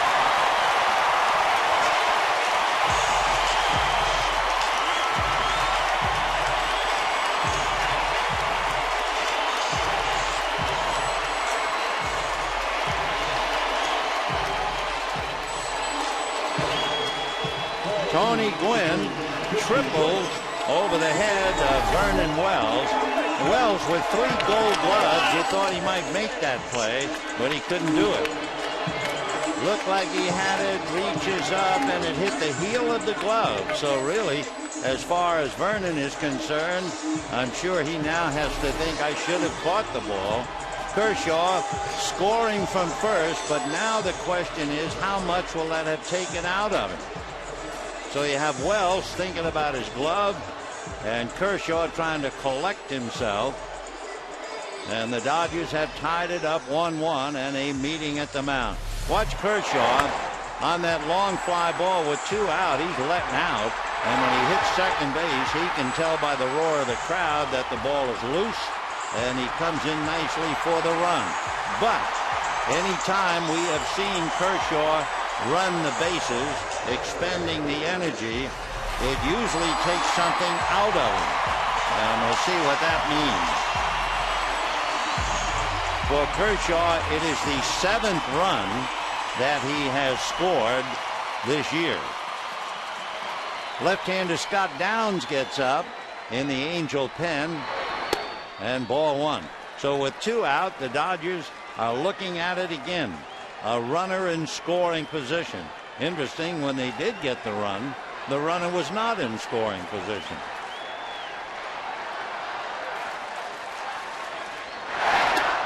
Nice save by Mathis. Remember, Jared Weaver came into the game with 4 wild pitches, and you have a rabbit at third in Tony Gwynn. For Gwynn, that was his 2nd triple and his 9th run batted in. Check swing, strike. Casey Blake popped up, flied to center, flied to right. Bothered by the bad neck. He's had cortisone shots in his neck. You ever had a cortisone shot? I mean, they hurt like blazes. And just the thought of Casey getting it in the neck reminds me of Johnny Padres. When Johnny Padres, about 3 days before he pitched, he'd get on the training table and it'd inject his spine, and he looked like a butterfly. That's a high, think it's going to be foul, but either way, Vernon Wells is there to make the catch he couldn't make on the ball hit by Gwynn. So the Dodgers get a run, 2 hits. Now the question is, what about Kershaw in a 1-1 tie?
It'll be Peter Borges, Jeff Mathis, and Jeff Weaver due-up. Had, for the second time, a 20-pitch inning. His pitch count is now at 110.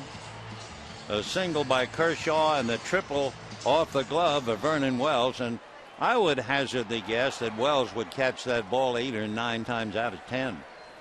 So Tony Gwynn, they got the unexpected triple.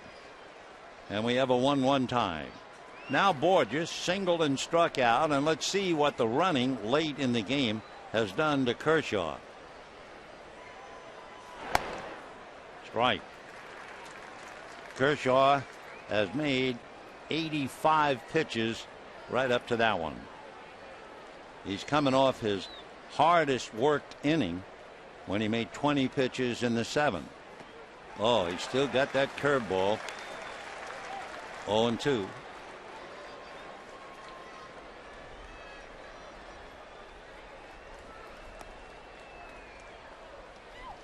Kershaw coming off a game where he struck out 11. That was a 112 pitch effort when he shut out Detroit. So 84 pitches. 0-2. And it hit him. So Borges hit by the pitch. So the Angels, for the 5th time now, have a leadoff man aboard. Tried to run that pitch in and got him. So Borges led off the 3rd with a single. Izturis the 4th with a single. Mathis the 6th with a double. Ibar led off the 7th with a double. And now Borges hit by pitch. For Borges, that would be the 4th time he's been hit by a pitch. Remember, he's stolen 8 out of 12.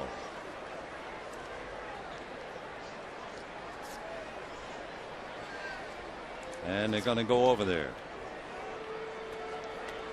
For Kershaw, by the way, that is the first batter that he has hit this year. Bobby Abreu now comes out on deck. Dodgers going to have to really keep an eye on Kershaw now after running the bases.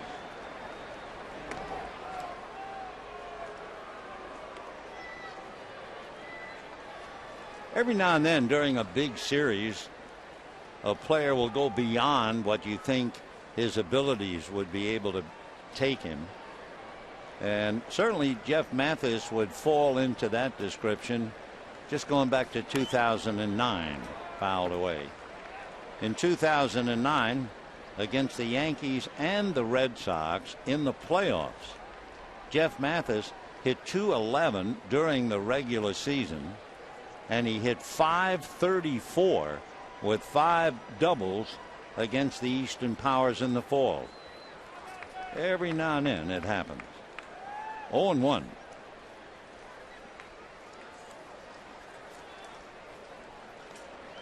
So from the looks of things, Jeff Weaver, after making 110 pitches, will come out.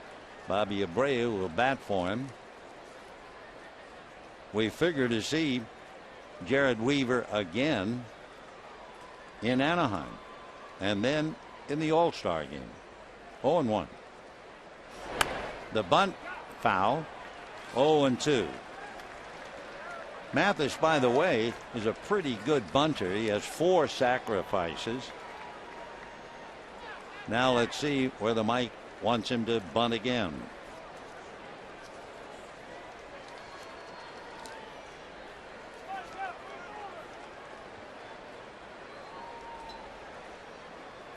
Borges at first, nobody out. 8th inning in a 1-1 tie.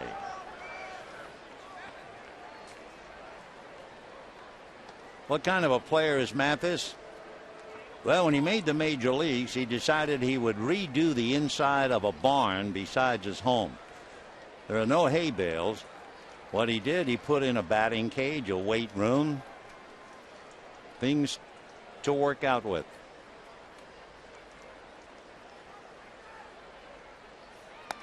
And strike 3 called. 10 strikeouts now for Clayton Kershaw. He's had 11 against Detroit, and his career high 13 2 years ago against the Giants. So now Bobby Abreu coming up to hit for Jared Weaver. Abreu, a tremendous player, posing quite a threat. Abreu is 1 for 6 with a home run in the past against Kershaw. He has 3 home runs, 32 runs batted in. One thing the Angels would be looking for that they have not gotten, they have only 3 hits, 3 pinch hits this year. So the bench has not been effective, but you're not talking about the bench when you get Bobby Abreu. Abreu is 37, and he can still play this game. 0-1. Abreu started with the Astros in 1996. He's had great seasons. In 2001, he had 31 home runs and 110 runs batted in. And last year, he had 20 more home runs. Meanwhile, 1 out, Borges at first. One thing Abreu has done, he's grounded into 5 double plays. From Aragua in Venezuela. There goes Navarro, and the ball got off the glove of Loney, and down to second goes Borges. So for Navarro, taking a shot, of course, with a left-hand hitter up there, that's ideal for a catcher. That's a screen. And then Loney at the other end looked like he had his glove on it, but it got away. And by the time Uribe got over to retrieve, Borges is into second base. Waiting on the scoring. Somebody's going to get the error, either Navarro or Loney. Take another look for the scorer's benefit. There's the throw. Yeah, it should have been caught. So I assume Loney will get the error. Error 3. Okay. So Borges at second with 1 out. 1-1 to Bobby Abreu with 32 runs batted in. Good breaking ball. Whoa. 1-2. Abreu, if he keeps it up, he's going to play in more than 150 games. And that would mean he'd pass Willie Mays for the most consecutive seasons playing 150 or more. 14.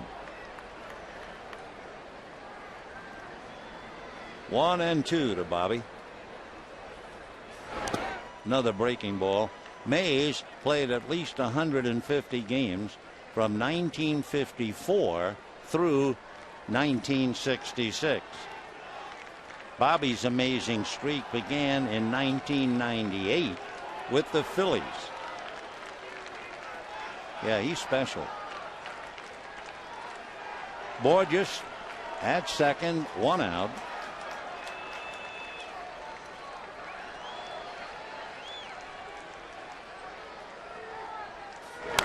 And fouled away. Abreu is from a little town, Maracay. That's about 2 hours from Caracas. The rainforest is there, home of white-faced monkeys and tapirs and anteaters. He just loves it. 2-2 the count.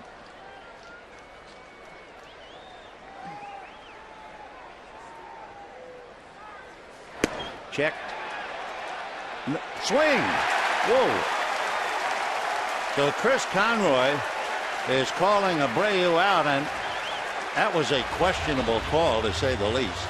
Conroy, of course, is the umpire who threw Matt Kemp out of the game yesterday. So here's the check. But from where Conroy stood, he swung. So that becomes strikeout number 11 for Clayton Kershaw. That ties his 11 against Detroit. And it brings up Izturis. Meiser is grounded to third twice, single to center.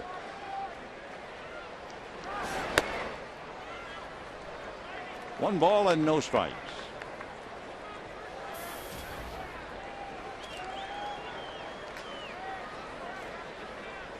Izturis, as we mentioned earlier, is a wonderful player, but he's been on the DL 9 times. Hit foul down the line. 1-1. 9 trips to the DL, including 3 times last year. And because of all the injuries last year, he hit only .250.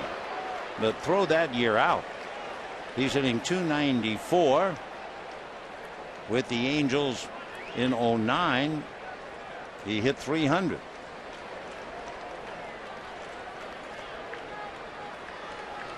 One ball and one strike.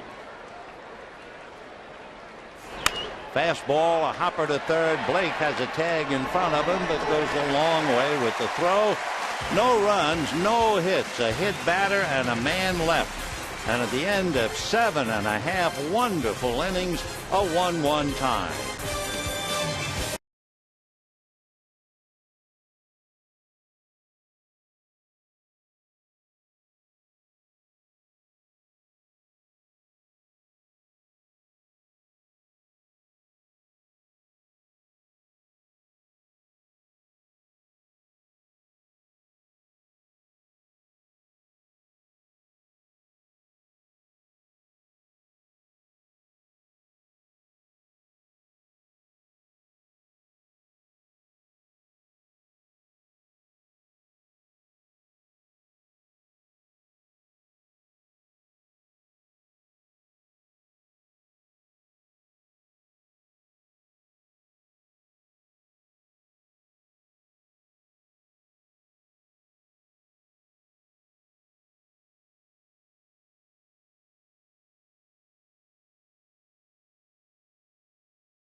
Starters, your first thought is, I hope neither one loses. They've been pitching so well, and you match them up. Weaver has made a few more pitches, and the runs have come on squeaker plays.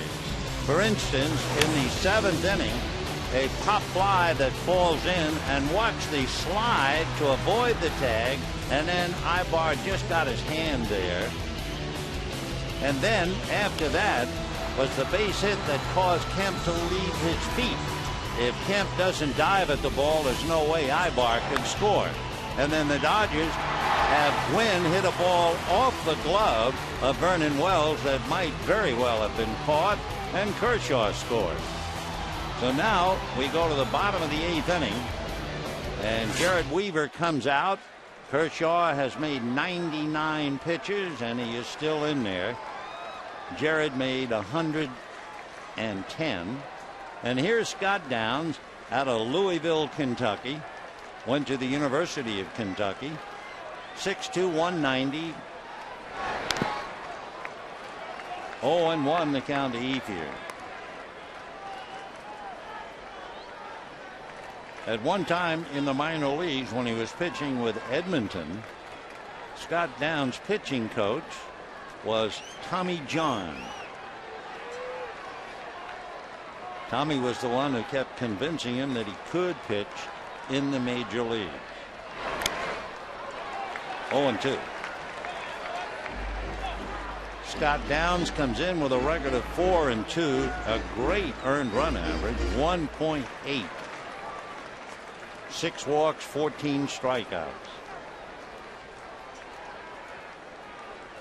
Dodgers have been thoroughly dominated by left-hand pitching, and that's strike 3. Ethier will have to be erased at first, and down he goes. The Dodgers downs against left-hand hitters. They're batting less than 190 now that Ethier's tied up on that curveball. Downs also has not allowed a home run to a left-hand batter.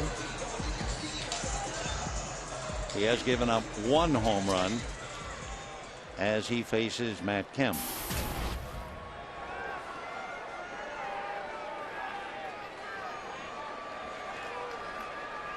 Matt hit into a force play, single to left, struck out, and a strike.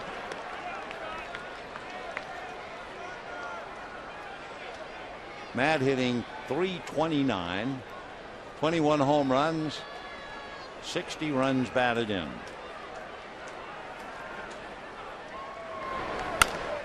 Ground ball to short. High bar to Trumbo. And we have 2 down in the 8th inning. You know, the Dodgers retro 4-pack includes 3 bobblehead games. Ethier, Fernando, and Duke Snider, and the Brooklyn Fleece Blanket game, all starting at $15 a seat. So to add to your collection, go to Dodgers.com/mini-plans or call 323-224-1365. 2 down, bottom of the 8th, 1-1 tie. The Angels will have Ibar, Kendrick, and Wells in the 9th.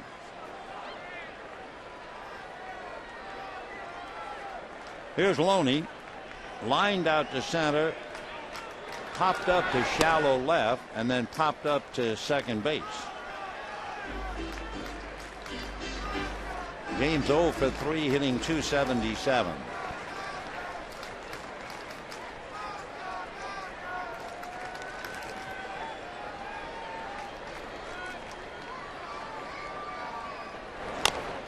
Little roller foul. Naturally, the Dodgers haven't seen much of a reliever from the American League. James Loney has not batted against him.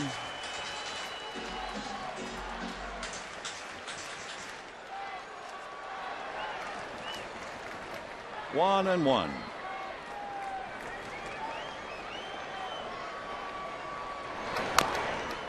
Pretty good fastball. 1-2.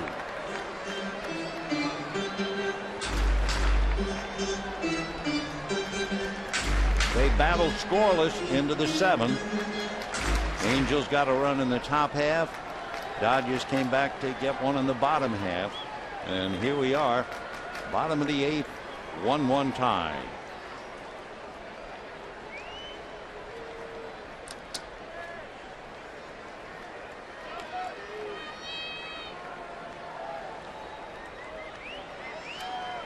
One and 2 to Loney.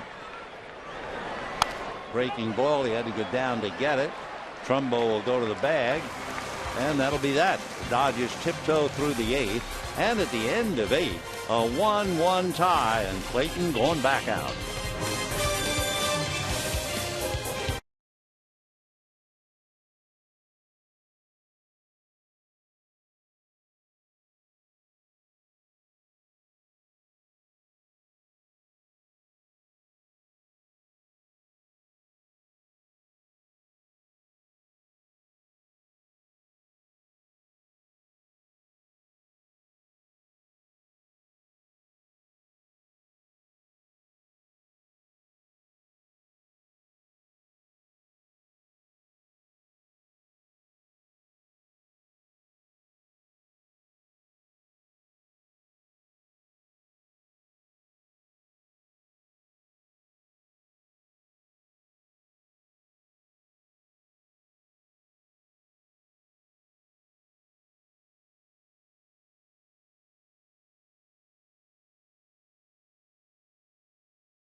Take a look at where Clayton Kershaw is in this 1-1 tie. To give you an idea, he's made 99 pitches through 8 innings. In his last 2 starts, 1 walk in 17 innings and 1 earned run, 22 strikeouts, 11 against the Angels, 11 against Detroit. And here is Eric Ibar, ball 1. I was also looking up what Jared Weaver has done. 5 times this year, Jared Weaver has made 120 pitches or more in a game. Twice, he's made 128 pitches. Check swing, ball 2. So in the American League, where you don't see them hitting for pitchers early, Jared did go and make 110 pitches in 7 innings today. Ibar popped up, sacrificed, and had a pop fly double to left. The 9th inning is not a good inning for the Dodgers. That's a strike, at least up to here. 9th inning Blues. They have allowed 48 runs in the 9th inning, and they have scored 23. So we shall see. And that one is going to be just foul. 2-2. Dodgers got a break, remember, on a similar shot off the bat of Jamie Carroll that dropped in back in the 5th inning. So Ibar 1 for 2, hitting .288. Kershaw now has made 102 pitches. No one throwing in the Dodger bullpen. So you get the feeling it's his to win or lose. Talk about the workhorse that Weaver has been. Kershaw, his highest pitch count way back in April, 122. That's the only time he's been in that area. That's popped up to Blake. Foul ground on White. You know, Thursday, July 7th, Andre Ethier bobblehead night presented by San Manuel Indian Bingo and Casino. Dodgers and Mets at 7:10. You can take home your own mini Andre in his throwback uniform. And for tickets, visit Dodgers.com/promotions or call 866-DODGERS. Here's Kendrick. Struck out, grounded out, and then wouldn't you know, had the base hit to drive in Ibar.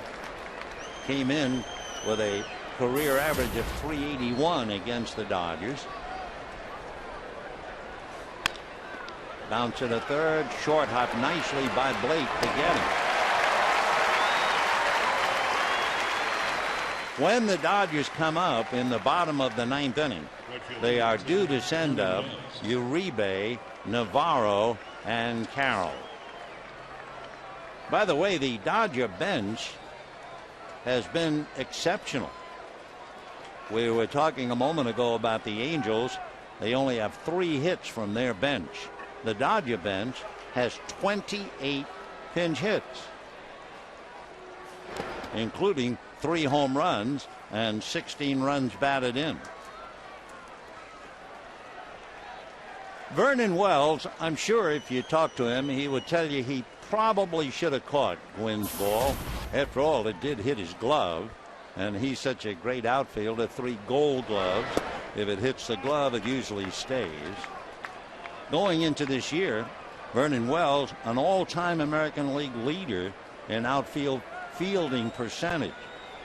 He'd only made 21 errors with over 3,200 total chances of foul out of play. And that's based on a minimum 1,000 games played. So you're looking at an outstanding defensive outfielder who had a ball hit his glove, and for one of those rare times it got away. Miracles do happen. 2-1.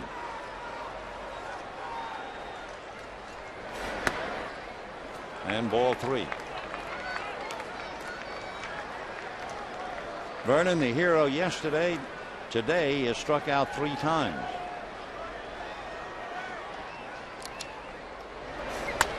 Fouled away. 3-2.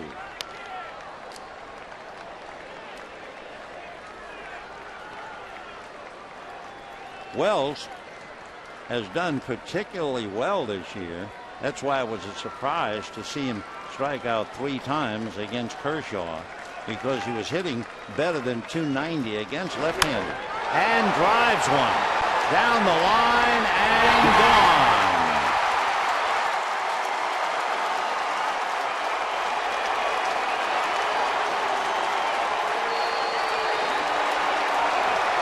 And so up jumps the Devil, the 9th inning, as Vernon Wells, who struck out 3 times against left-handed Kershaw, hits a pitch into the seats, well hit for a home run, and gives the Angels a 2-1 lead. For Vernon Wells, that would be his 9th home run. For Clayton Kershaw, that would be the 8th home run that he's allowed.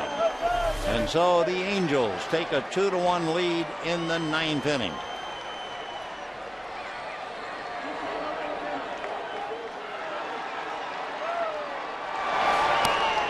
So the ball got away from the glove, but the ball didn't get away from the bat. And it is 2-1 Angels. Vernon Wells.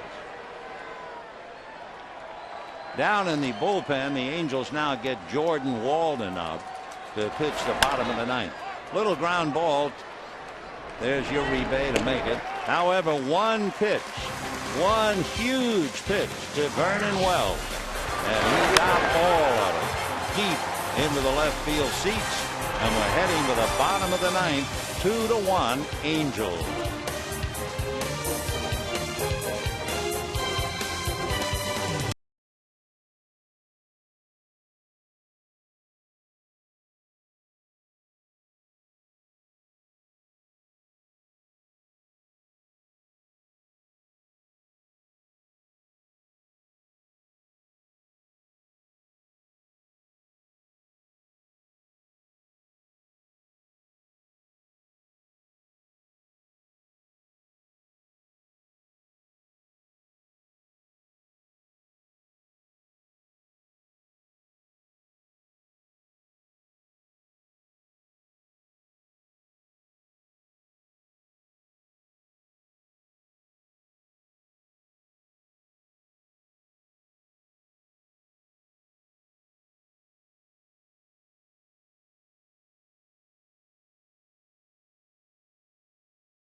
Blow, just as it was yesterday, but perhaps even bigger and more important today. For the Angels now, they are hoping to do it again to the Dodgers, and for the Dodgers, Uribe, Navarro, and Carroll are due out. The Angels have won 6 straight at Dodger Stadium. They're now trying to extend their streak to 4. The Dodgers are on the edge of losing their 4th. One single pitch out of 113. And it is 2-1 Angels. That was a 14-pitch inning for Clayton Kershaw. And Jordan Walden out of Texas. He's a big boy, 6'5", 240-pounder. When he was in high school, he was pitching in a Connie Mack game, and he registered 99 on the gun when he was in high school. So the Angels said, you know what? Let's take that fella. And fastball strike, and he starts first pitch 97. His fastball's in clock at 98. And he has hit 100 miles an hour. Boy, he is bringing it up there. 1 ball and 1 strike. Uribe fouled out, struck out, flied to left. 0 for 3. 1-2. Uribe now hitting only 205. And looking at Walden's numbers, throwing as hard as he does, 38 strikeouts, 15 walks in the dirt. Along with that fastball that he throws so hard, he has a slider and a changeup.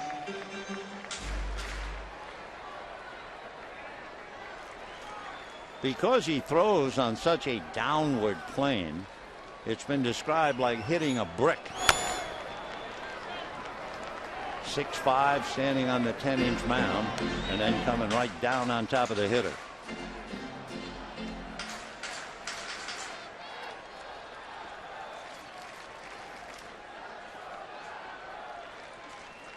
Two and two to Juan Uribe. And he hit 100.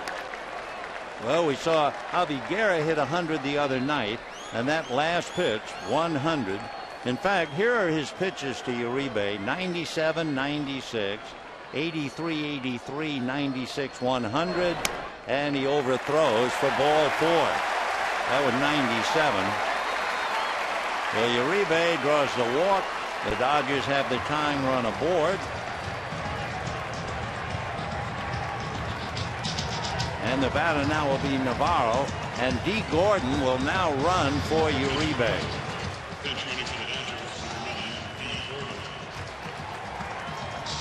So the Dodgers get a rabbit at first, and Navarro coming up.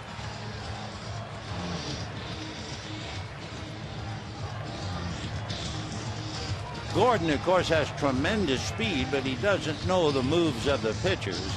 So he has stolen 4 out of 6. Navarro, in case you're thinking bunt, has sacrificed twice this year.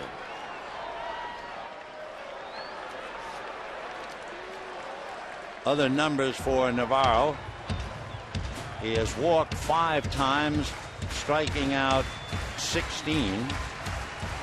He is grounded into 1 double play.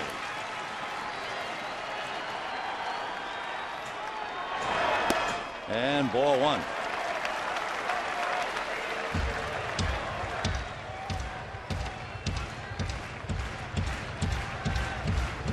Meeting at the mound, and another meeting at the mound as Mike Scioscia sends Mike Butcher out to talk to the pitcher. 2 runs, 6 hits for the Angels, 1 run, 7 hits and 1 error for the Dodgers.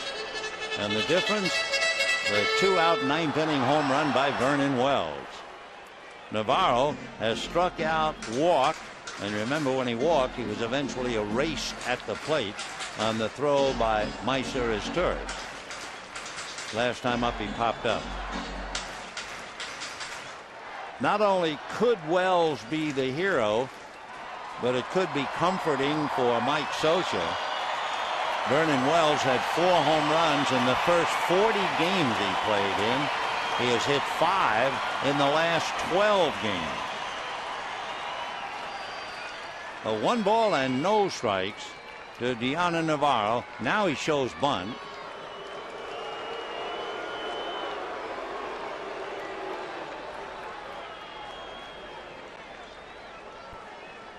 Caspo is in on the grass just in case. Now bunt. Pull the bat back. Ball 2. 2-0. Walden again to repeat.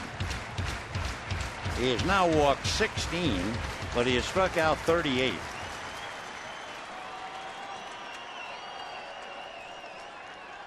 Two balls and no strikes.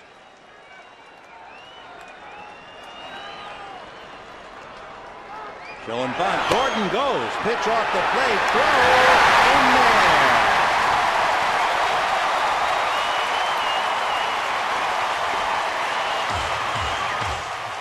Eric Ibar handling the throw, but Gordon was able to beat him. So Gordon winds up with a stolen base. Tying run now at second with nobody out, and the Dodgers, who have been absolutely haunted throughout the series in their inability to hit with runners in scoring position are looking at another opportunity, and that's a strike. 3-1.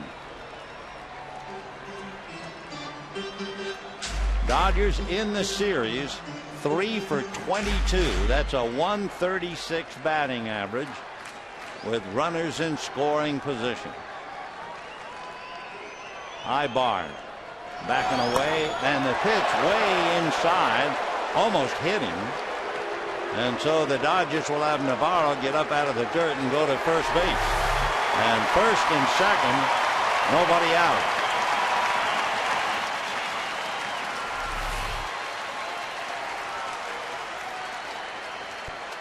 So big Jordan Walden comes in to walk 2, and Jamie Carroll coming up. No one in the on-deck circle yet. Jamie Carroll has sacrificed twice this year. You would expect the sacrifice, and Aaron Miles comes out on deck to pinch hit. Angels look bunt. The bunt is foul. 0-1.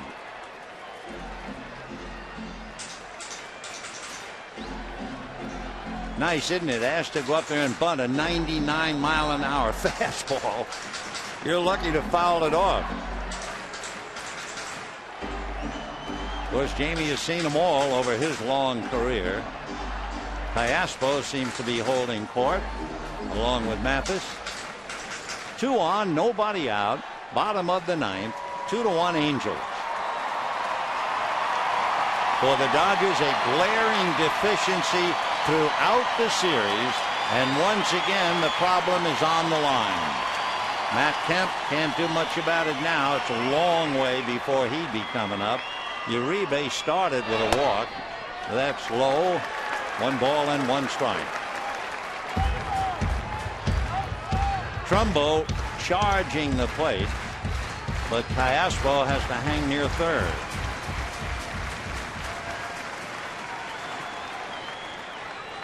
Gordon and Navarro out there. Corners are both up.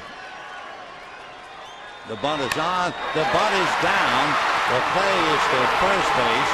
And the Dodgers now have runners at second and third. 1 out. Bottom of the 9th. And Aaron Miles will be coming up as Carroll does his job and got the bunt down. Aaron Miles is having a marvelous year as the Dodgers not only try to save Kershaw from a loss, they're trying to give him a win. Aaron Miles is batting .309. He's hitting .273 left-handed. Miles coming off the bench, would you believe it? 6 for 11. Infield, of course, is up. The outfield shallow in left. And a huge at-bat for the veteran Aaron Miles.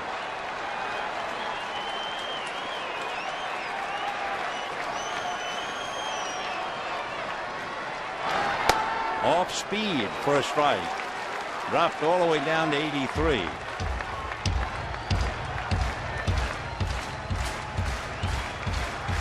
Crowd really into it. 43,104, and they have seen exactly what they hoped to see.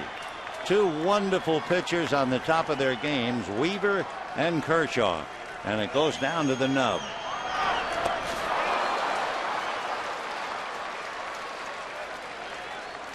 A swing and a miss, and that pitch almost got away at the plate. So that reminds us, Walden, by the way, has 3 wild pitches. Good save again by Jeff Mathis. 0-2 to Miles. Kershaw really sweating it out. Down the line from third is Gordon, the tying run 90 feet away. The winning run, Navarro, out at second base. 1 out.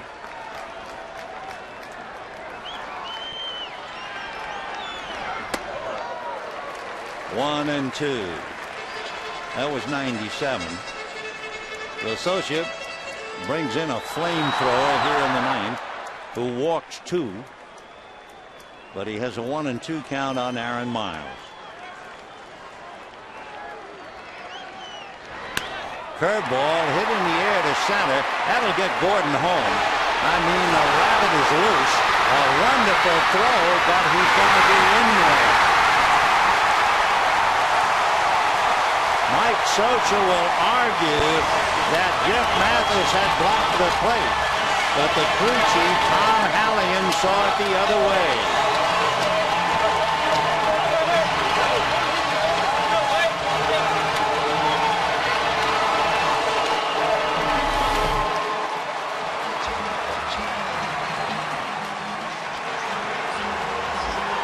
Take another look. He's got him blocked, but somewhere in there was a hand and a foot both. Take a third look. There comes the foot. It didn't get there. There's the hand. Well, you make the call. Imagine with the high-powered equipment that we have, and Tom Hallion has only 1 shot. So the Dodgers have tied it up. A couple of walks, a sacrifice, a scoring fly ball. So the wish that we had earlier is that neither starting pitcher would lose. They each pitch so well, and that's what's going to happen. Kershaw could win, but he can't lose. Jared can't lose. And here we are, 2-2. Winning run, Navarro at second, and Tony Gwynn, who bunted for a base hit and tripled off Wells' glove at the plate. Right. That fly ball by Aaron Miles meant the Dodger bench produced again. For Miles, by the way, that was his 3rd sacrifice fly of the year.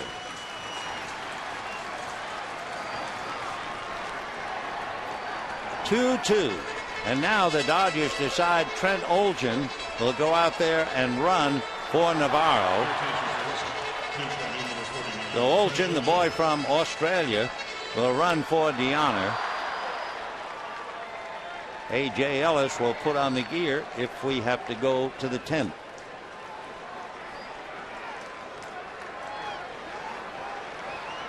Wynn hitting .224, 0-2. Tony had a bunt single in the first inning, grounded to Trumbo, flied to Borges in center, and then tripled off the glove of Vernon Wells. And when you triple off a Gold Glove, you ought to get a run batted in, and he did. Olson now carrying the winning run at second base. 1-2.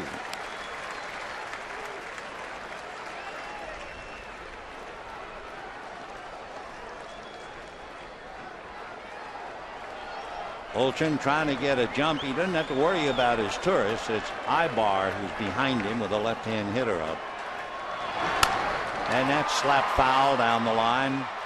The crowd again, 43,104. And boy, it's been a wonderful game.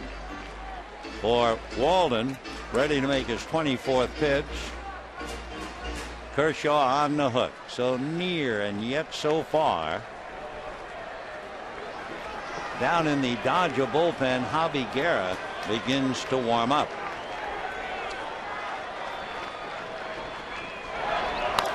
Fouled away.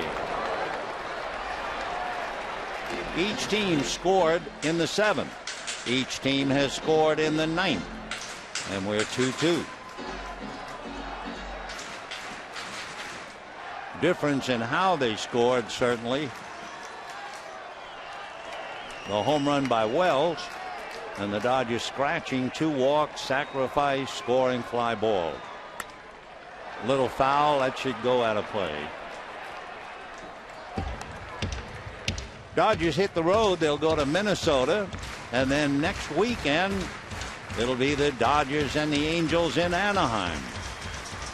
Figures that Jared Weaver will pitch next Saturday. Then against Seattle, and maybe he'll start the All-Star game. Kershaw, we'll have to wait and see. Check swing. 2-2.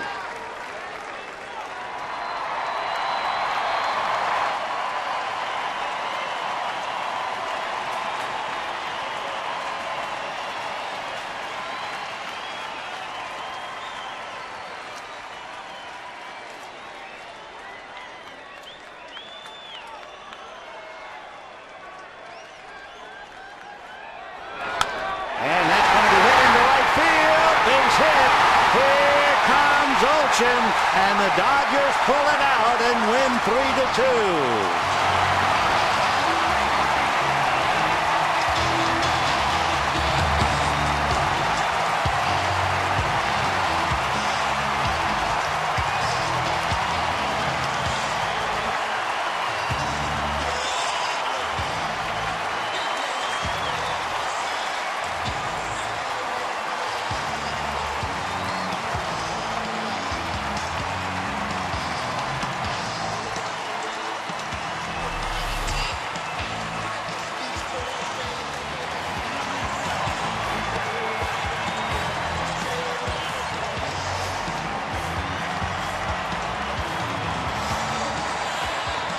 So the ninth inning has been so cruel to the Dodgers throughout the half season that has been played, but they are euphoric as Matt Kemp devours Tony Gwynn.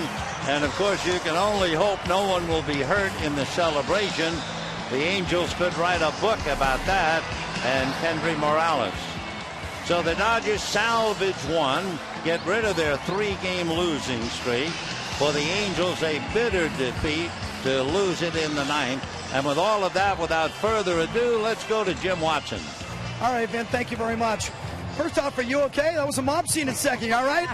It's a lot of fun to be on the bottom of that. I hadn't been on one in a while, so yes, I'm okay though. Talk me through that last at-bat. It seemed like you knew exactly what was coming. You know what? I just thank God. I mean, I was able to see the ball pretty good today. You're throwing pretty hard. You're just trying to get your foot down and let your eyes do the rest of the work for you. And say to foul up a tough slider right there with 1-2, and after that, you know, you're just up there battling. And like I said, I thank God I was able to put the sweet part of the bat on the ball and get that winning run in. Triple in the 7th inning, that got everybody going. Yeah. You know, it's a battle. This game's not easy.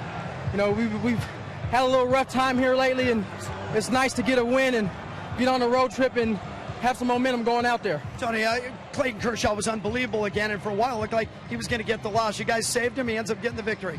You know, a lot needs to go out to Kershaw, getting that 2-out knock there in the 7th to allow me to get that triple. So, I mean, but Kershaw is our anchor. You know, every time he's out there, we know we're going to be in a ball game. So it's our job to try to score as many runs as possible. You know, I get to go everywhere in this ballpark except in the clubhouse when you guys close the doors. It has been a rough homestand. It's been a tough season for you guys. What is it like? Where are you guys getting that fight right now? You know what? We got a bunch of guys on our team who battle. You know, they're not afraid to go out there and make mistakes and keep coming back, you know, after them. And it's a testament to our team. We just try to keep going out there and keep playing. Fantastic work by you. We'll see you on the plane. Thank you. All right, Tony Gwynn Jr. gets the triple in the 7th inning to get the rally going, and then he comes back with the game-winning hit in the bottom of the 9th. And the Dodgers salvage part of the series against the Angels. Let's go upstairs to Billy Mack. Dodgers beat the Angels 3-2. All right, Waddy, what a thrilling